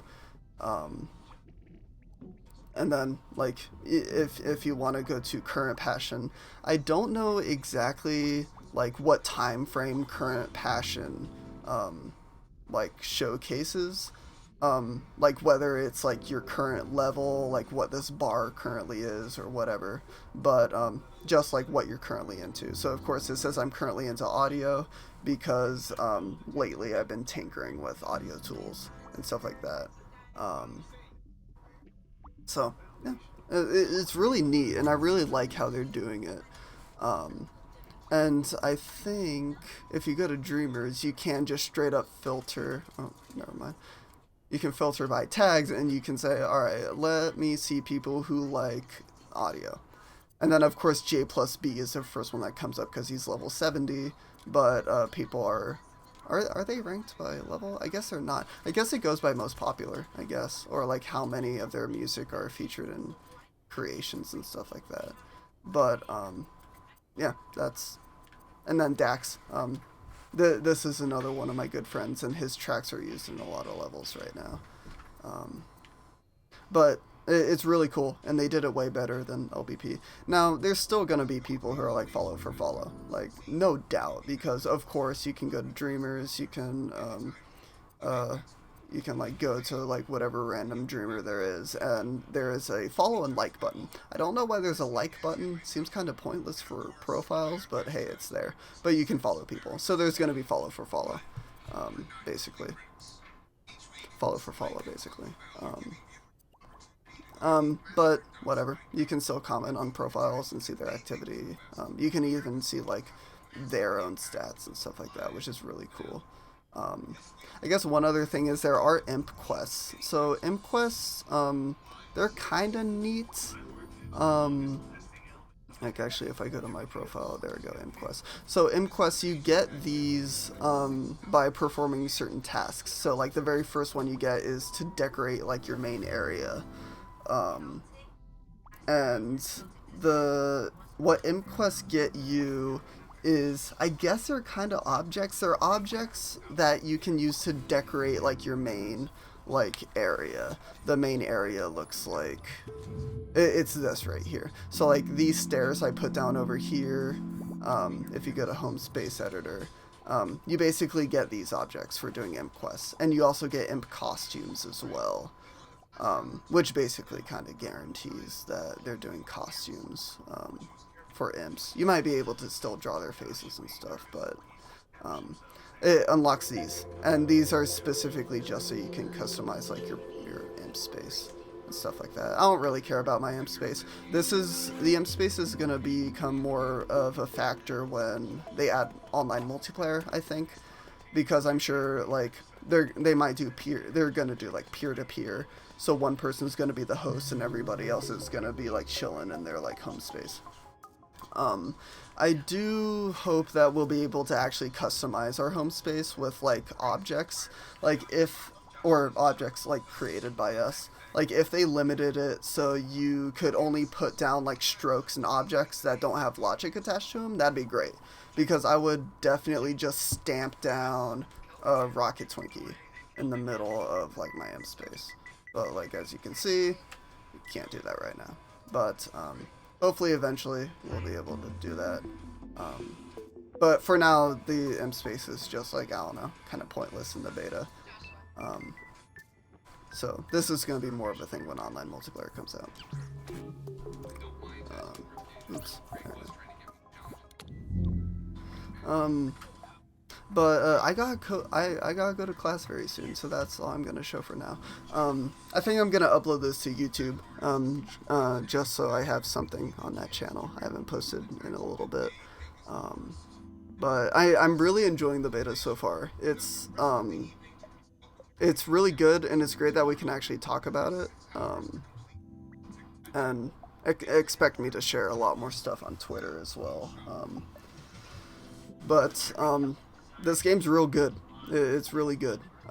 Like the hype is definitely like worth it. The only common complaint I've heard from people is that like the thermometer is still a thing in this game. And there are definitely like super easy ways to manage the thermometer. There's an optimized tool that literally turns down the detail of some objects in the level to make it run better. Like stuff like that works fine. But I know there are some bugs with the thermometer where it's like sometimes if you scale stuff up super big, it'll take up more thermometer even though it shouldn't. Stuff like that are just bugs that have to be sorted out. But I like if I ever like want to sculpt something in this game, I haven't been able to play it like as much as I want to. But like I'm definitely gonna end up sculpting something and like tinkering around with music and stuff like that. So when I do that, I will be streaming it. And you guys can like, especially people who aren't in the beta, you can like continue to ask questions or like request me make stuff. Because like I do have a firm grasp, a very firm, nice grasp over what the tools are like in this game. Yeah, thanks for watching the stream. Look forward to more streams like this while the beta is still out. It ends literally next week, so not much time, but I'll make the best of it. Goodbye.